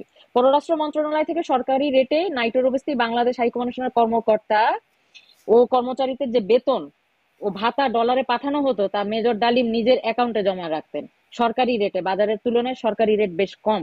পাঠানো এই ডলার তিনি খোলা বাজারে বিক্রি করে দিয়ে কেনিয়ার মুদ্রায় হাই কমিশনারের কর্মকর্তা কর্মচারীদের বেতন ও ভাতা দিতেন। সরকারি রেটে পাঠানো ডলার বাজারে বিক্রি করে দিয়ে মেজর ডালিম প্রায় 28 লাখ টাকা আর্থিক লাভবান হয়েছেন। তদন্তে আরো ধরা পড়েছে, ডালিম কেনিয়া একটি বেসরকারি ব্যাংক থেকে 20 লক্ষ টাকা ঋণ নিয়েছেন। আর্থিক কেলেঙ্কারির জন্য সম্প্রতি কেনিয়া সরকার ব্যাংকটি বন্ধ করে দিয়েছে। ডালিম তার পালক মেয়ে এবং ব্যক্তিগত কুকুরের যাবতীয় খরচ হাই কমিশন থেকে নিতেন। এছাড়াও তিনি হাই কমিশনের বহু আসবাবপত্র বিক্রি করে দিয়েছেন। এটি একটি বই এবং একটি হুম, পত্রিকা ছাপা হওয়ার তদন্ত থেকে নেয়। এখন আমি যারা দেখছেন তাদেরকে একটা কথা বলি, এরকম ছ্যাঁচড়া লেভেলের 18 লক্ষ 20 লক্ষ টাকা, মানে একটা লোভী লোক, হুম। আপনারা বিশ্বাস করেন? মানে উনি একটা ভাড়াটে খুনি, হুম হুম হুম মানে এই ধরনের নৈতিক চরিত্রের একটা লোক কিভাবে কাজ করবে? সে কি আপনাদের সামনে এসে বলল যে ৩০ লক্ষ বাঙালি মৃত্যু হয় নাই, ৩ লক্ষ মা বোন সম্ভ্রম দেয় নাই, আপনারা তার কথা বিশ্বাস করেন? হাজার হাজার মুক্তিযোদ্ধা শিক্ষিত মানুষ এ মত বিক্রি করতো, শুনলেন তো আপনারা। আমি হুম হুম দর্শকদের উদ্দেশ্যে বলছি, আপনারা যারা হুম ধর্মে বিশ্বাস, আমি সকল ধর্মের প্রতি পূর্ণ শ্রদ্ধা ভালোবাসা রেখে কথাটি বলছি। হুম আপনার হুম কোরআনে কি লেখা আছে আপনি মদ বিক্রি করে খাওয়া টাকাটা জায়েজ বা হালাল? তাহলে সে কি আসলে ধর্মের লোক? এটা ধর্মের নামে ধর্ম ব্যবসা করে। জালালউদ্দিন রুমির একটা খুব সুন্দর কথা আছে যে মদ বিক্রি করে সে কখনো মাতাল হয় না, যে ধর্ম বিক্রি করে ব্যবসায়ী করে সে কোনোদিন ধার্মিক হয় না। আমি জালালউদ্দিন রুমির ব্যক্তিগতভাবে খুবই ভক্ত, এবং এই কথাটা সত্য। তা উনি যে কোন লেভেলের ক্রিমিনাল সেটা তো বোঝাই যায়। উনি আত্মস্বীকৃত একজন খুনি, ও শুধু জালিমও না, ও কত নিচু স্তরের একজন মানে দুর্নীতিবাজ। এটা তো হুম আপনি নিশ্চয়ই, আমি যেটা পড়ে শুনাইলাম মাসুদ ভাই, এটা পড়ে আপনি হুম, বুঝছেন না বলেন তো? হ্যাঁ হ্যাঁ হ্যাঁ এই তো, এই তো। তাহলে সে তো মেটিকুলাসলি ডিজাইন প্ল্যানে এখন ফেরত এসেছে। দেখুন এই যে আমরা এতদিন আমরা আসলে ওই ইকো ইকো বলে না, ডাবিং হ্যাঁ শুনেছি, এই মাহফুজ আলম এই অন্যান্য যে হুম যে সমস্ত ছেলেপেলেদের কথাগুলো শুনছেন না, তাদের হুম পিছনের জিনিসপত্রই যে এখন আমরা সামনে দেখতে পেলাম আর কি। হ্যাঁ বলেন মাসুদ ভাই, আপনি যা বলতে চাচ্ছিলেন। হ্যাঁ দেখুন এই যে হত্যা করবে কেউ কাউকে বা সরকারের প্রতি সে সন্তুষ্ট না, সে মনে করছে সরকার হচ্ছে জালিম সরকার বা এই সরকারকে উৎখাত করা দরকার। জি। সেক্ষেত্রে আপনার নির্বাচন একটা ব্যবস্থা আছে। নির্বাচন যদি সামরিক অভ্যুত্থান করতে পারতো, যে জি। সামরিক অভ্যুত্থান করে শেখ মুজিবকে দেশের বাইরে বের করে দেয়া। হুম আমরা দেখেছি অনেক দেশেই কিন্তু রক্তপাতহীন অভ্যুত্থান হয়েছে, যেমন মিশরেও হয়েছিল। মিশরে মুরসিকে ইয়েকে আপনার মুরসিকে সরিয়ে দিল সিসি, সেনাপ্রধান সিসি মুরসিকে সরিয়ে দিল। তো রক্তপাত ভায়োলেন্স এটা কখনো গ্রহণযোগ্য না।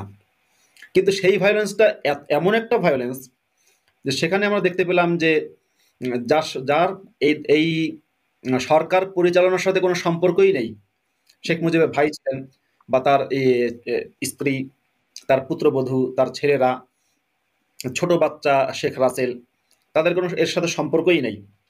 প্রথম কথা, আমি কিন্তু এই কথা বলছি না যে শেখ মুজিবকে হত্যা করাটা ঠিক ছিল, বাকিদের হত্যা করাটা ভুল, সেটা বলছি না। পুরো বুঝতে পেরেছি, হত্যাকাণ্ড, একটা বুঝতে মানুষের পেরেছি। হত্যাকাণ্ডই খুব খারাপ। কিন্তু এদেরকেও কেন হত্যা করা লাগলো? এটা কিসের থেকে আসলো? এটা বিশ্বাস থেকে। বিশ্বাস এমন জিনিস যে আজকে থেকে বহু বছর আগে একজন ব্যক্তি, ইয়াসরিব নামক শহর একটা আছে বর্তমান সৌদি আরবে, ইয়াসরিব। সেই ইয়াসরিব শহরের কতিপয় ইহুদিদেরকে বিশ্বাসের কারণে হত্যা করেছিলেন।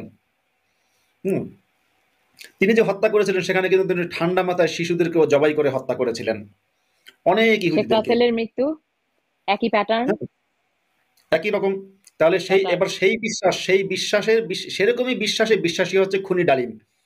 দেখা যায় ইয়াসরিবে যে গণহত্যা সংঘটিত হয়েছিল আজকে থেকে বহু বছর আগে, সেই গণহত্যার যিনি গণহত্যাকারী, কোন ইহুদি তাকে চর মেরেছে, থাপ্পড় মেরেছে, তার বাড়ি থেকে আঘাত করেছে, তার ফ্যামিলির উপর আঘাত করেছে, তার অনুসারীদের উপরে আঘাত করেছে, এমন কোনো প্রমাণ আপনার ইসলামের বইতেও পাওয়া যায় না।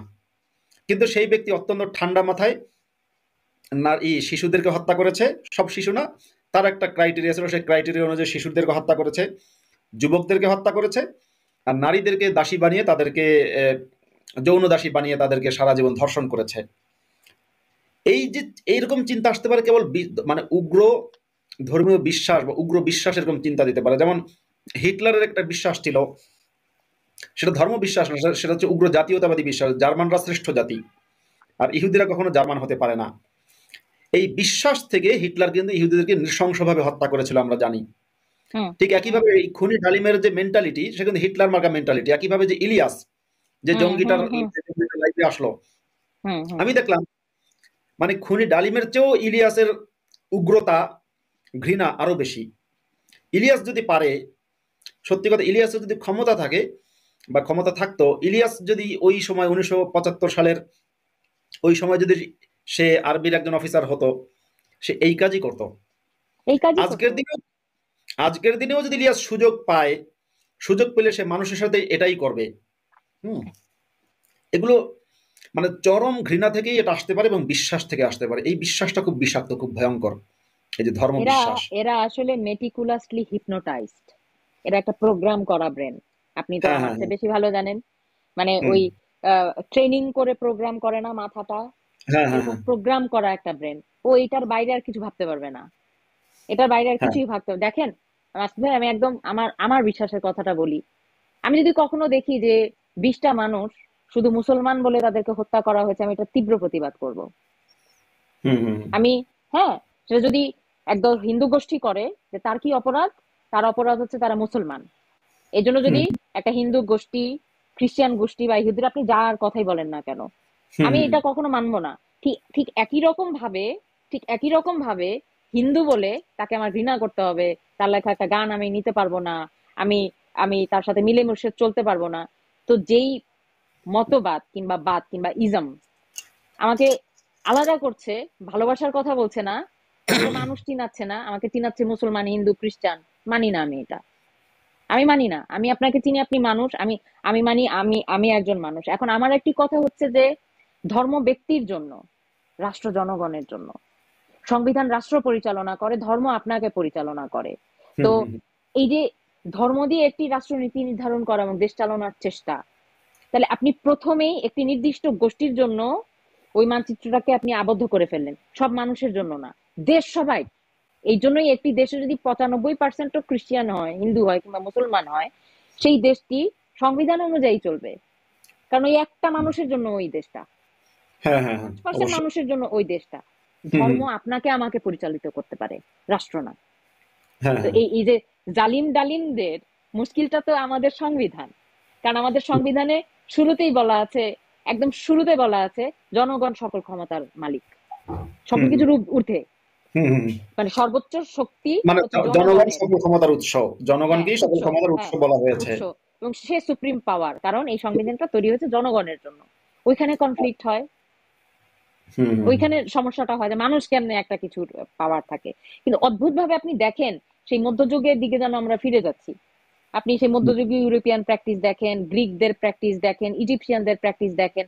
একজন এসে বলল যে সৃষ্টিকর্তা আমাকে সকল দায়িত্ব দিয়েছে। হ্যাঁ, মানে হুম। ওনার সাথেই একমাত্র সৃষ্টিকর্তার সম্পর্ক। ওইখান থেকে বিভিন্ন রকমের বার্তা আসে, সেটা দিয়ে ওনারা দেশ পরিকল্পনা, একনায়কতন্ত্র। তো এরা যে বলে যে বঙ্গবন্ধু একনায়কতন্ত্রের হচ্ছে সৃষ্টি করেছে কিভাবে? বঙ্গবন্ধুর মাধ্যমেই তো। উনি বঙ্গবন্ধু একা করেননি।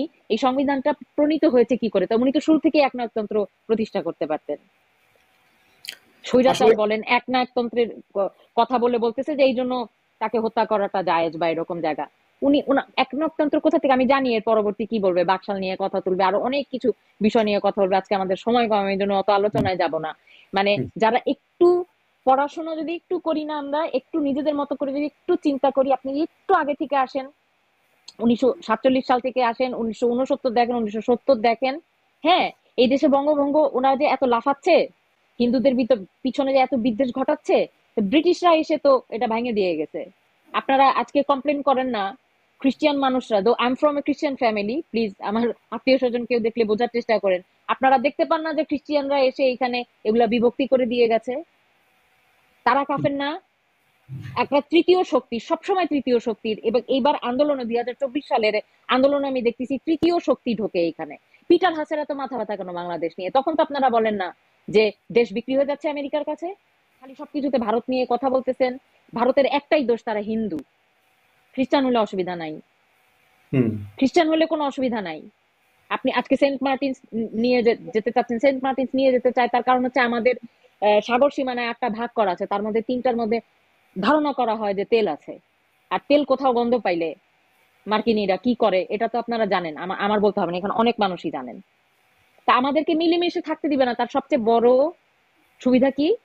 ওই আমরা ছোটবেলায় পড়ছি, দেখছি, মসজিদে গিয়ে হচ্ছে আপনি একটা শুকরের মাথা রেখে দিয়ে আসবেন, আর মন্দিরের মধ্যে গিয়ে একটা গরুর মাথা কেটে রেখে দিয়ে আসবেন।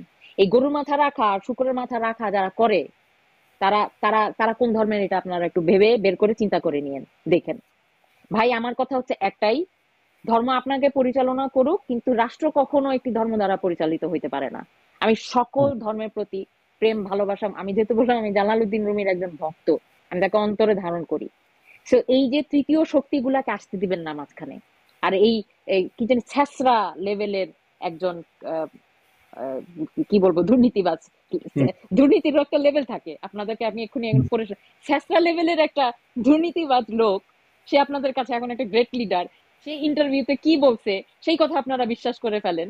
আর এত বইপত্রে যা কিছু লেখা সেগুলো পড়েন, দেখেন। আমি সবার কাছে অনুরোধ করব, হাত জোর করে অনুরোধ করব, বিশেষত জেনজি যদি একজনও তোমরা দেখে থাকো, আমি বলবো কি, আমিও প্রতারিত হয়েছি তোমাদের সাথে, আমরা সকলে প্রতারিত হয়েছি।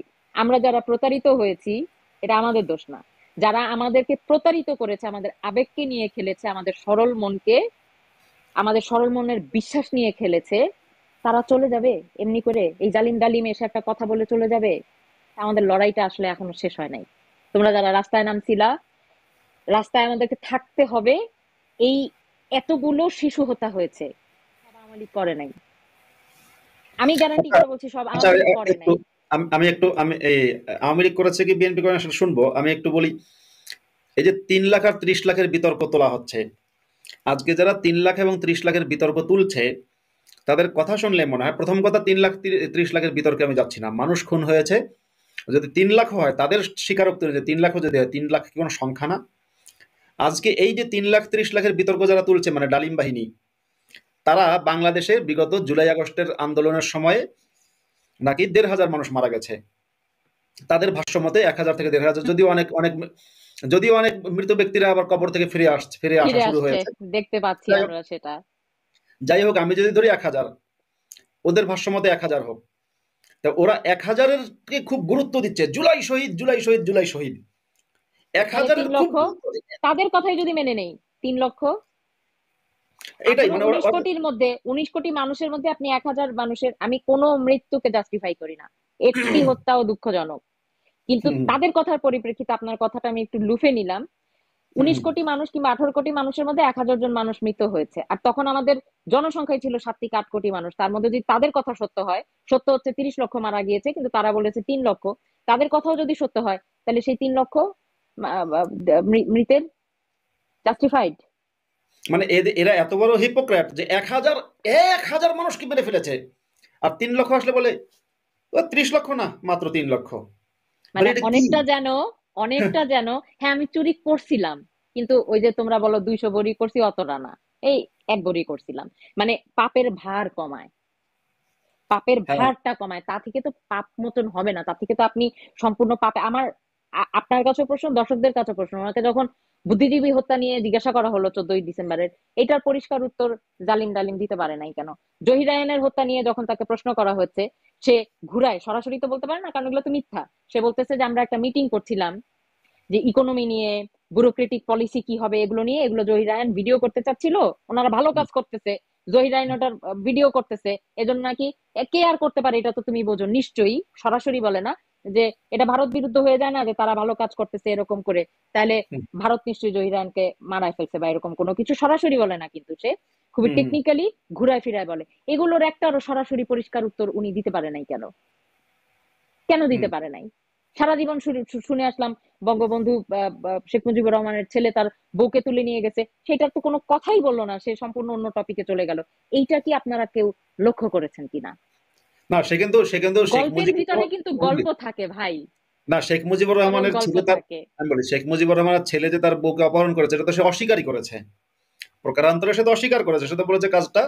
আর আমিও শুনেছি তার বউকে, কিন্তু দেখা যাচ্ছে বউ না, কিন্তু মূলত ডালিমকে অপহরণ করা বা তুলে নেওয়ার চেষ্টা করেছিল গোলাম দস্তগীর গাজী, আর হুম সাথে ডালিমের বউ গেছে, আমি আমার হাজবেন্ডকে ছাড়বো না, আমিও যাব, হুম গেছে। হুম হুম তারপরে হুম ঘটনা হুম তো তার মানে পুরো ব্যাপারটাই কিন্তু দেখা যায় কি, যে খুন করেছে খুনি, সত্যি কথা জানেন তো, যে খুনি তার চেয়েও বড় খুনি মনস্ক মানুষ কিন্তু আমাদের সমাজে ছড়িয়ে আছে। সত্য। অর্থাৎ খুনির মানি। মধ্যে যতটা ঘৃণা তার চেয়ে বেশি ঘৃণা রয়েছে ইলিয়াসের মধ্যে, খুনির মধ্যে যতটা না ঘৃণা তার চেয়ে বেশি ঘৃণা রয়েছে আজকের আপনার হিজবুত তাহরির প্রজন্মের মধ্যে, মানে যারা হিজবুত তাহরির তাদের মধ্যে। হুম, এটা কিন্তু খুব অ্যালার্মিং। হয়তো আমার মনে হয় এই খুনিগুলো যদি আজকে ডালিমকে পায়, তার ডালিমকে ধরে এরাই হয়তো পিটিয়ে হত্যা করবে, যে তুই বেটা কেন বললি না যে আমার বউরে অপহরণ করছে শেখ মুজিবের হতে পারে, এটা ভালো হতে পারে কথা এরাই বলছেন ডালিমকে নাসির ভাই, পিটিয়ে মারবে, এটা হইতে যে পারে তুই কিন্তু। তুই কেন আমাদের মন মতো কথা বললি না, মর্জি মতো বললি না, তুই কেন, তোর কথা তো শেখ মুজিব ভিলেন হয় না অতটা, সত্যি কথা, আমি আমি আজকে আরো মজার বিষয় কি জানেন, তাকে জিজ্ঞাসা করছে, এই হুম, জঙ্গি ইলিয়াস তাকে জিজ্ঞাসা করছে দেশ ত্যাগ করেছিলেন কেন। এখন হুম, এরকম এরকম করে তারপর বলতেছে ক্ষমা করে দিয়েছি। উত্তরটা তো হইলো না। উত্তর হলো, না, তুই যদি অপরাধ না করিস তুই দেশ ত্যাগ করেছিলি কেন? হুম, থাক, হুম, হুম, তুমি ফেস করতা, ফেস করতা। তোমাকে হ্যাঁ, বাধ্য করা দেশ ছাড়ার জন্য সেটা একটা বিষয়, হত্যার হুমকি সেটা একটা বিষয়। তুমি আসো নাই কেন এতদিনে? তোমার কি প্রচেষ্টা ছিল দেশে ফেরত আসার জন্য? মানে যে আসলে ওইগুলা এদেরকে সবাইকে মাফ করে দিচ্ছি, বিষয় তো তা না। বিষয় হচ্ছে তার সাথে বিএনপির একটা ঝামেলা হয়েছে। তার কথার মধ্যেই থাকে যে জিয়াউর রহমান তাদের সাথে একটা একটা মিলিত চিন্তার মধ্যে গিয়েছিল। হুম, পরবর্তীতে সে তার প্রমিস ব্রেক করেছে। প্রমিস ব্রেক হুম, করার কারণে তাদের নিজেদের নিজেদের বনিবনার মধ্যে আসলে ঝামেলা হয়ে গেছে, বিভক্তি তৈরি হয়ে গিয়েছে। প্রোটেক্ট হুম, করবে কে? কে কাকে প্রোটেক্ট হুম, করবে? এদের হুম, অবশ্য প্রোটেক্ট করার বাইরের অনেক বড় বড় শক্তি আছে আর কি। তা আমি এইগুলা কথা বলতে চাচ্ছি এই জন্য যে তার নিজের কথার ভেতরে অনেক কন্ট্রাডিকশন, সে স্বচ্ছভাবে অনেক কিছুর কথার উত্তর দিতে পারে নাই, যেটা মাসুদ ভাই অলরেডি বলেছেন যে সব তো হুম, আর স্ক্রিপ্টেড করা থাকলেও পুরা তো মুখস্থ করে আসলে বলতে পারে না, যে হুম, হুম, কারণে অনেক ভুলভালের সাথে কিছু হুম, সত্যও বের হয়ে আসে। এবং ওই যে ফেস না করতে পারার কাপুরুষতা, মানে একজন স্বঘোষিত খুনি, তাকে হচ্ছে আপনি আবার সার সার করে কথা বলছেন।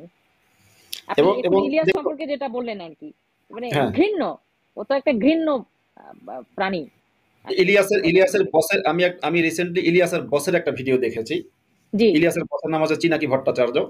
সে আর কি ১৯৭৫ সালের ঘটনাকে বলেছে বিপ্লব, এবং সে উদাহরণ দিয়েছে যে ফ্রেঞ্চ রেভলিউশন এবং রাশিয়ান রেভলিউশনের কথা, যে জি। বিপ্লবের মধ্যে অনেক শিশু নারী অনেক কিছু হত্যা খুন হয়ে যেতেই পারে। ফ্রেঞ্চ রেভলিউশনে নাকি শিশুদেরকে হত্যা করেছে বিপ্লবীরা। রাশিয়ান রেভলিউশনেও একেবারে জারের পরিবারের সবাইকে হত্যা করেছে বিপ্লবীরা। এই কথাটা বলল। কয়জন কিন্তু এটা বিপ্লবী রেভলিউশনের না, জন্য একটা মানে ওই শুধু আর্মির ১০-১৫ জন মিলে একটা রেভলিউশন করেছে, না, আমি ওদের আমি যদি রেভলিউশন? আমি আমি- আমি যদি ওই চিনাকি একটা ভট্টাচার্যের কথা হত্যাকাণ্ড।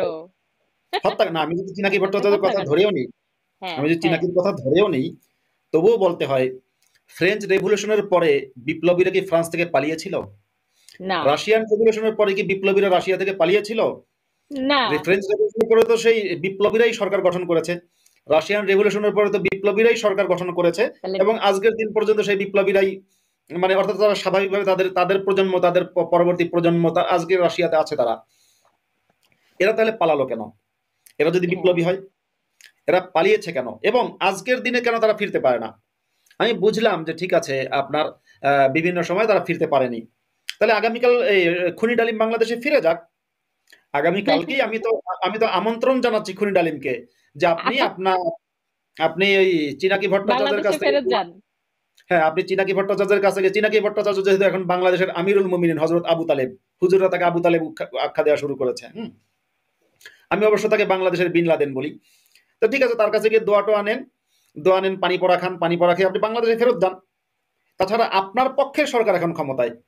আমি বুঝলাম যে বিগত ১৫ বছর খনি ডালিম বাংলাদেশে ফিরতে পারেনি, কারণ শেখ মুজিবের কন্যা। মেয়ে ক্ষমতায় ছিলেন। হ্যাঁ, তিনি তিনি পিতৃহত্যার বিচার করবেন।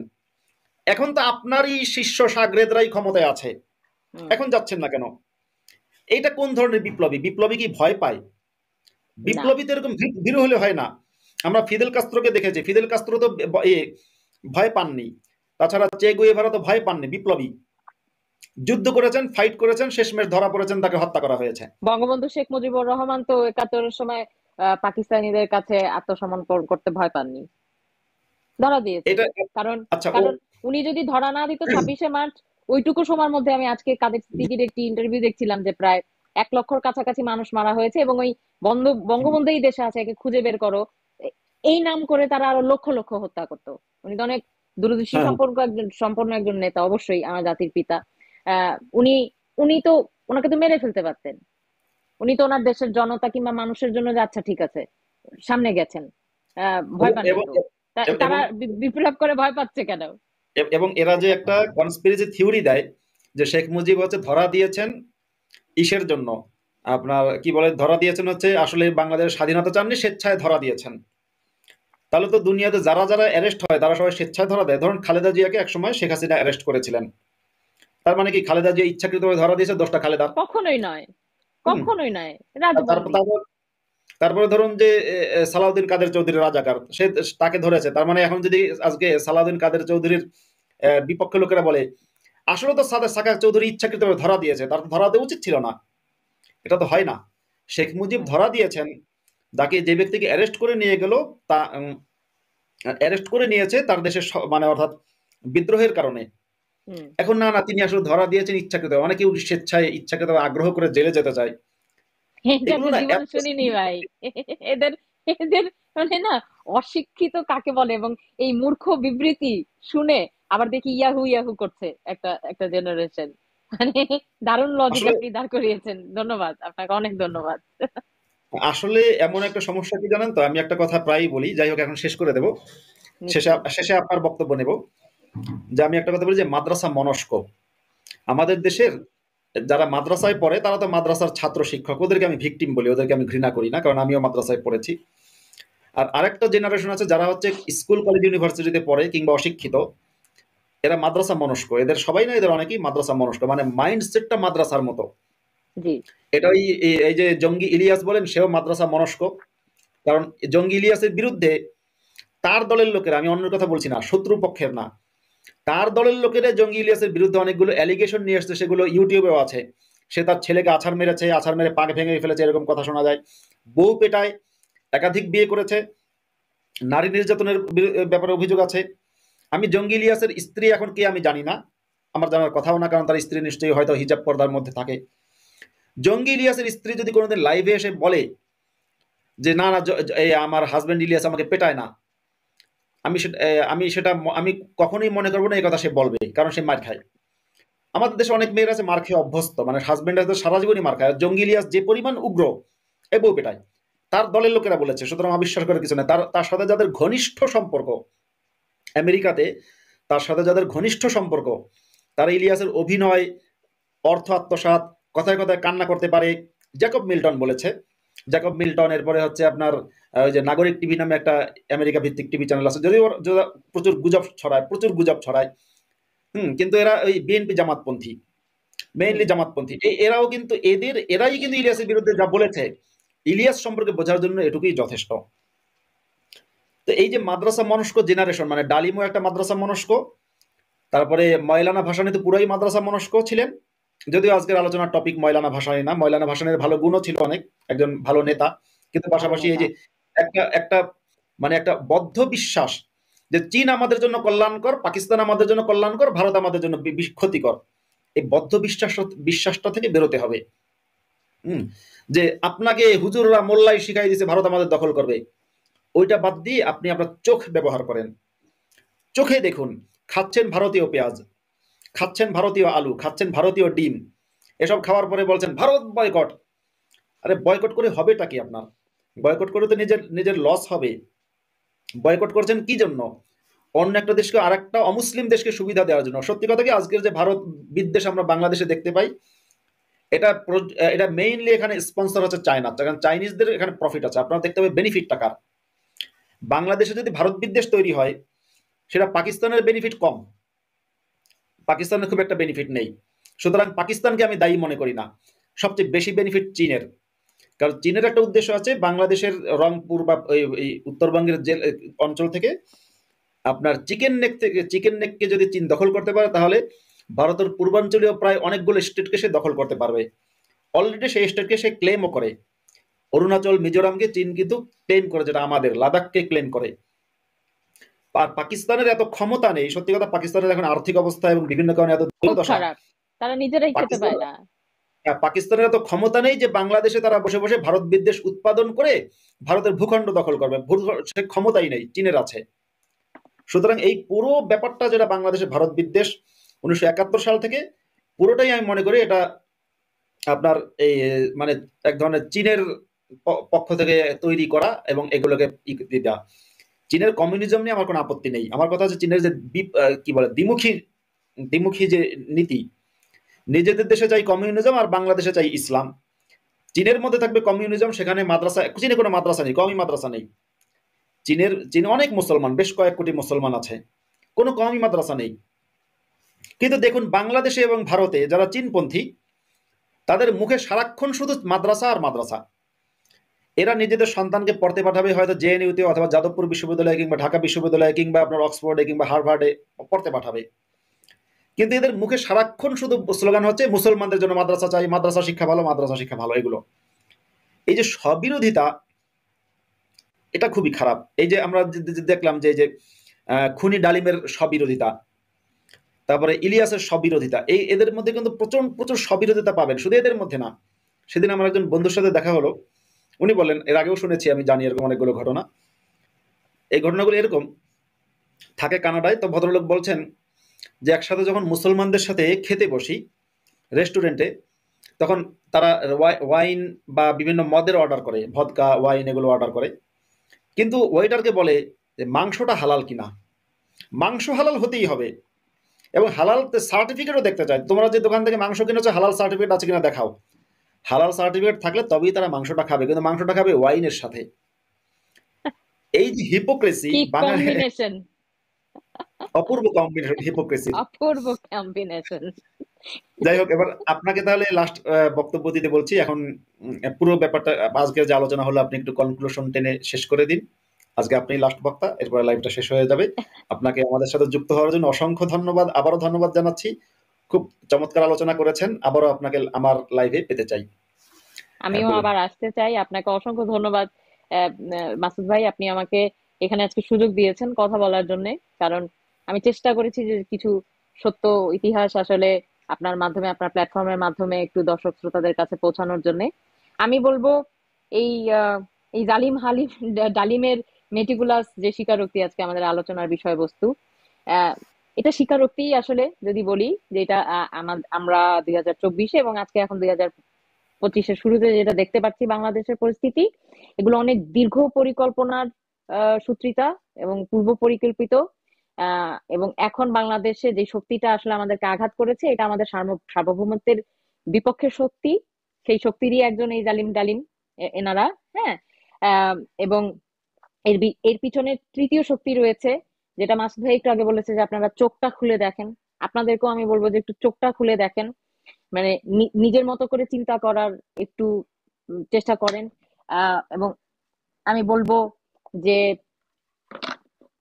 দুঃখিত, আমার ফোনটা একটু ঝামেলা করছিল। আমি বলবো যে আপনারা পড়েন, দেখেন, জানার চেষ্টা করেন। আমি একটু আগেও যে কথাটা বলেছি সেই কথা দিয়ে আসলে আমার আজকের আলোচনা, আমি কোনো বক্তব্য দিচ্ছি না, এটা সম্পূর্ণটাই আমাদের একটি আলোচনা ছিল। আমি বলতে চাই, আবারও বলতে চাই কথাটা, যিনি মদ বিক্রি করেন তিনি মাতাল হন না।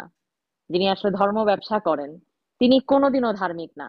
তো এই যে যাদের কথা আমরা বলছি, যেটা মাসুদ ভাই বলবার চেষ্টা করছিলেন কিংবা আমি বলবার চেষ্টা করছিলাম, এই যে জঙ্গি মৌলবাদী যারা, এরা কেউ ধার্মিক নয়। আমি আমার ব্যক্তি জীবনে অনেক ইমামকে দেখেছি, অনেক হুজুরকে দেখেছি, অনেক সুফি প্র্যাকটিশনারদেরকে দেখেছি। তারা ঘৃণার পক্ষে কথা বলে না, তারা ঘৃণা ছড়ায় না, তারা কখনো বলে না হিন্দুকে মেরে ফেলতে হবে, বা এই যে বিদ্বেষ, এই জিনিসগুলো তারা ছড়ায় না। কারণ উনি ধর্মর স্পিরিটটাকে, আধ্যাত্মিকতাটাকে, ভালোবাসাটাকে ওনার হৃদয়ে ধারণ করেন। এখন কিছু কিছু অংশকে নিয়ে আমি মানুষকে হিপনোটাইজ করার জন্য কিংবা একটি জঙ্গিবাদ তৈরি করার জন্য সেটাকে ব্যবহার করে, যে অমুক গ্রন্থের এই অংশটুকু আমি নিয়ে করি, তার কারণ হচ্ছে তাহলে মানুষের আবেগকে নিয়ে ভালোভাবে খেলা যায়। হ্যাঁ, আপনি আমার কথা বিশ্বাস করবেন না, কিন্তু যখন আমি আসলে বাইবেল থেকে একটি কোটেশন নিয়ে আপনাকে বলবো, আপনি ওটা দ্রুত বিশ্বাস করবেন। এগুলো যারা ব্যবহার করে তারা সন্ত্রাস। তাদের থেকে আসলে সরে আসুন, সত্য দৃষ্টি নিয়ে সমস্ত কিছু দেখেন। সত্য ধর্ম সবসময় ভালোবাসার কথা বলে, শান্তি সৃষ্টি করে। আমি সকল ধর্মের প্রতি শ্রদ্ধা রেখে বলছি। আমি একটি খ্রিস্টান পরিবার থেকে আসা মেয়ে, আমি খ্রিস্টান ধর্ম, হিন্দু ধর্ম, মুসলিম ধর্ম, সকল ধর্মের প্রতি শ্রদ্ধা রেখে আমি বলছি, নিশ্চয়ই সকল ধর্মই ভালো কিছু বলে, শান্তির কথা বলে। আর যা শান্তির কথা বলে না, যুদ্ধের কথা বলে, ঘৃণা ছড়ায়, তাহলে ওটার পরিবর্তনের দরকার আছে। আপনি কোনটা গ্রহণ করবেন, এই স্বাধীনতা সম্পূর্ণ আপনার, সম্পূর্ণ আপনার। আপনি একটু দেখেন না, চেষ্টা করে। জাস্ট আমি যেমন আসলে আমি এই জিঘাংসার এটা আমি নিব না, এটা আমার সিদ্ধান্ত। তো এই জালিম ডালিমদের কথায় মোটিভেটেড হবেন না। ইতিহাস পড়ুন, সত্যকে জানুন, দেশকে ভালোবাসুন, দেশকে রক্ষার জন্য এগিয়ে আসুন। জেনজিদের একটা জন্য একটা কথাই আমি বলবো, যে আমরা সকলে প্রতারিত হয়েছি, আমাদের যুদ্ধ শেষ হয়নি। এই মৌলবাদ জঙ্গিবাদকে প্রতিষ্ঠিত হতে দেওয়া যাবে না আগামী। তাহলে অচিরেই বাংলাদেশ এমন জায়গায় চলে যাবে, এমন গহীন অন্ধকারে চলে যাবে, সেখান থেকে বোধহয় আমরা আর বাংলাদেশকে ফেরত আনতে পারবো না। সেই জায়গা পর্যন্ত যাওয়ার আগে আমরা সকলে সোচ্চার হই, আমরা সকলে সচেতন হই, আমরা এগুলোর বিরুদ্ধে কথা বলতে শিখি এবং এগিয়ে আসি। এটুকুই আমার বলার। জয় বাংলা। অনেক ধন্যবাদ আপনাকে। ধর্ম নিয়ে, বিশেষ করে ইসলাম নিয়ে আপনার যে বক্তব্য, সেটার সাথে আমি যদিও একমত নই, তবে সেটা নিয়ে আমি এখন কথা বলবো না। আমি ইসলাম ডিভাইড করে, ইসলাম ঘৃণা করে, এই ঘৃণা শেখায়, এটা আমি জানি, ইসলাম ধর্মটাই। কিন্তু আপনি আবার একটু এটাকে অন্যরকম ভাবে বলেছেন। তা দ্বিমত থাকতেই পারে, দ্বিমত থাকলেও দ্বিমত থাকাটাই হচ্ছে আমাদের মুখ। আমরা যারা একটু প্রগতিশীল চিন্তা করি তাদের সৌন্দর্য, যে মতের সাথে দ্বিমত মতের সাথে অমিল হবে। তো আমির যাই হোক, হবে। আবারও আপনাকে ধন্যবাদ দিয়ে তাহলে আজকে আমরা শেষ করে দিচ্ছি। দর্শক বন্ধু যারা আছেন সবাইকে ধন্যবাদ জানাচ্ছি। লাইভটাকে শেয়ার করে দেবেন যারা যারা দেখছেন, আপনাদের প্রত্যেকের ফেসবুক সহ সোশ্যাল মিডিয়া প্ল্যাটফর্মে শেয়ার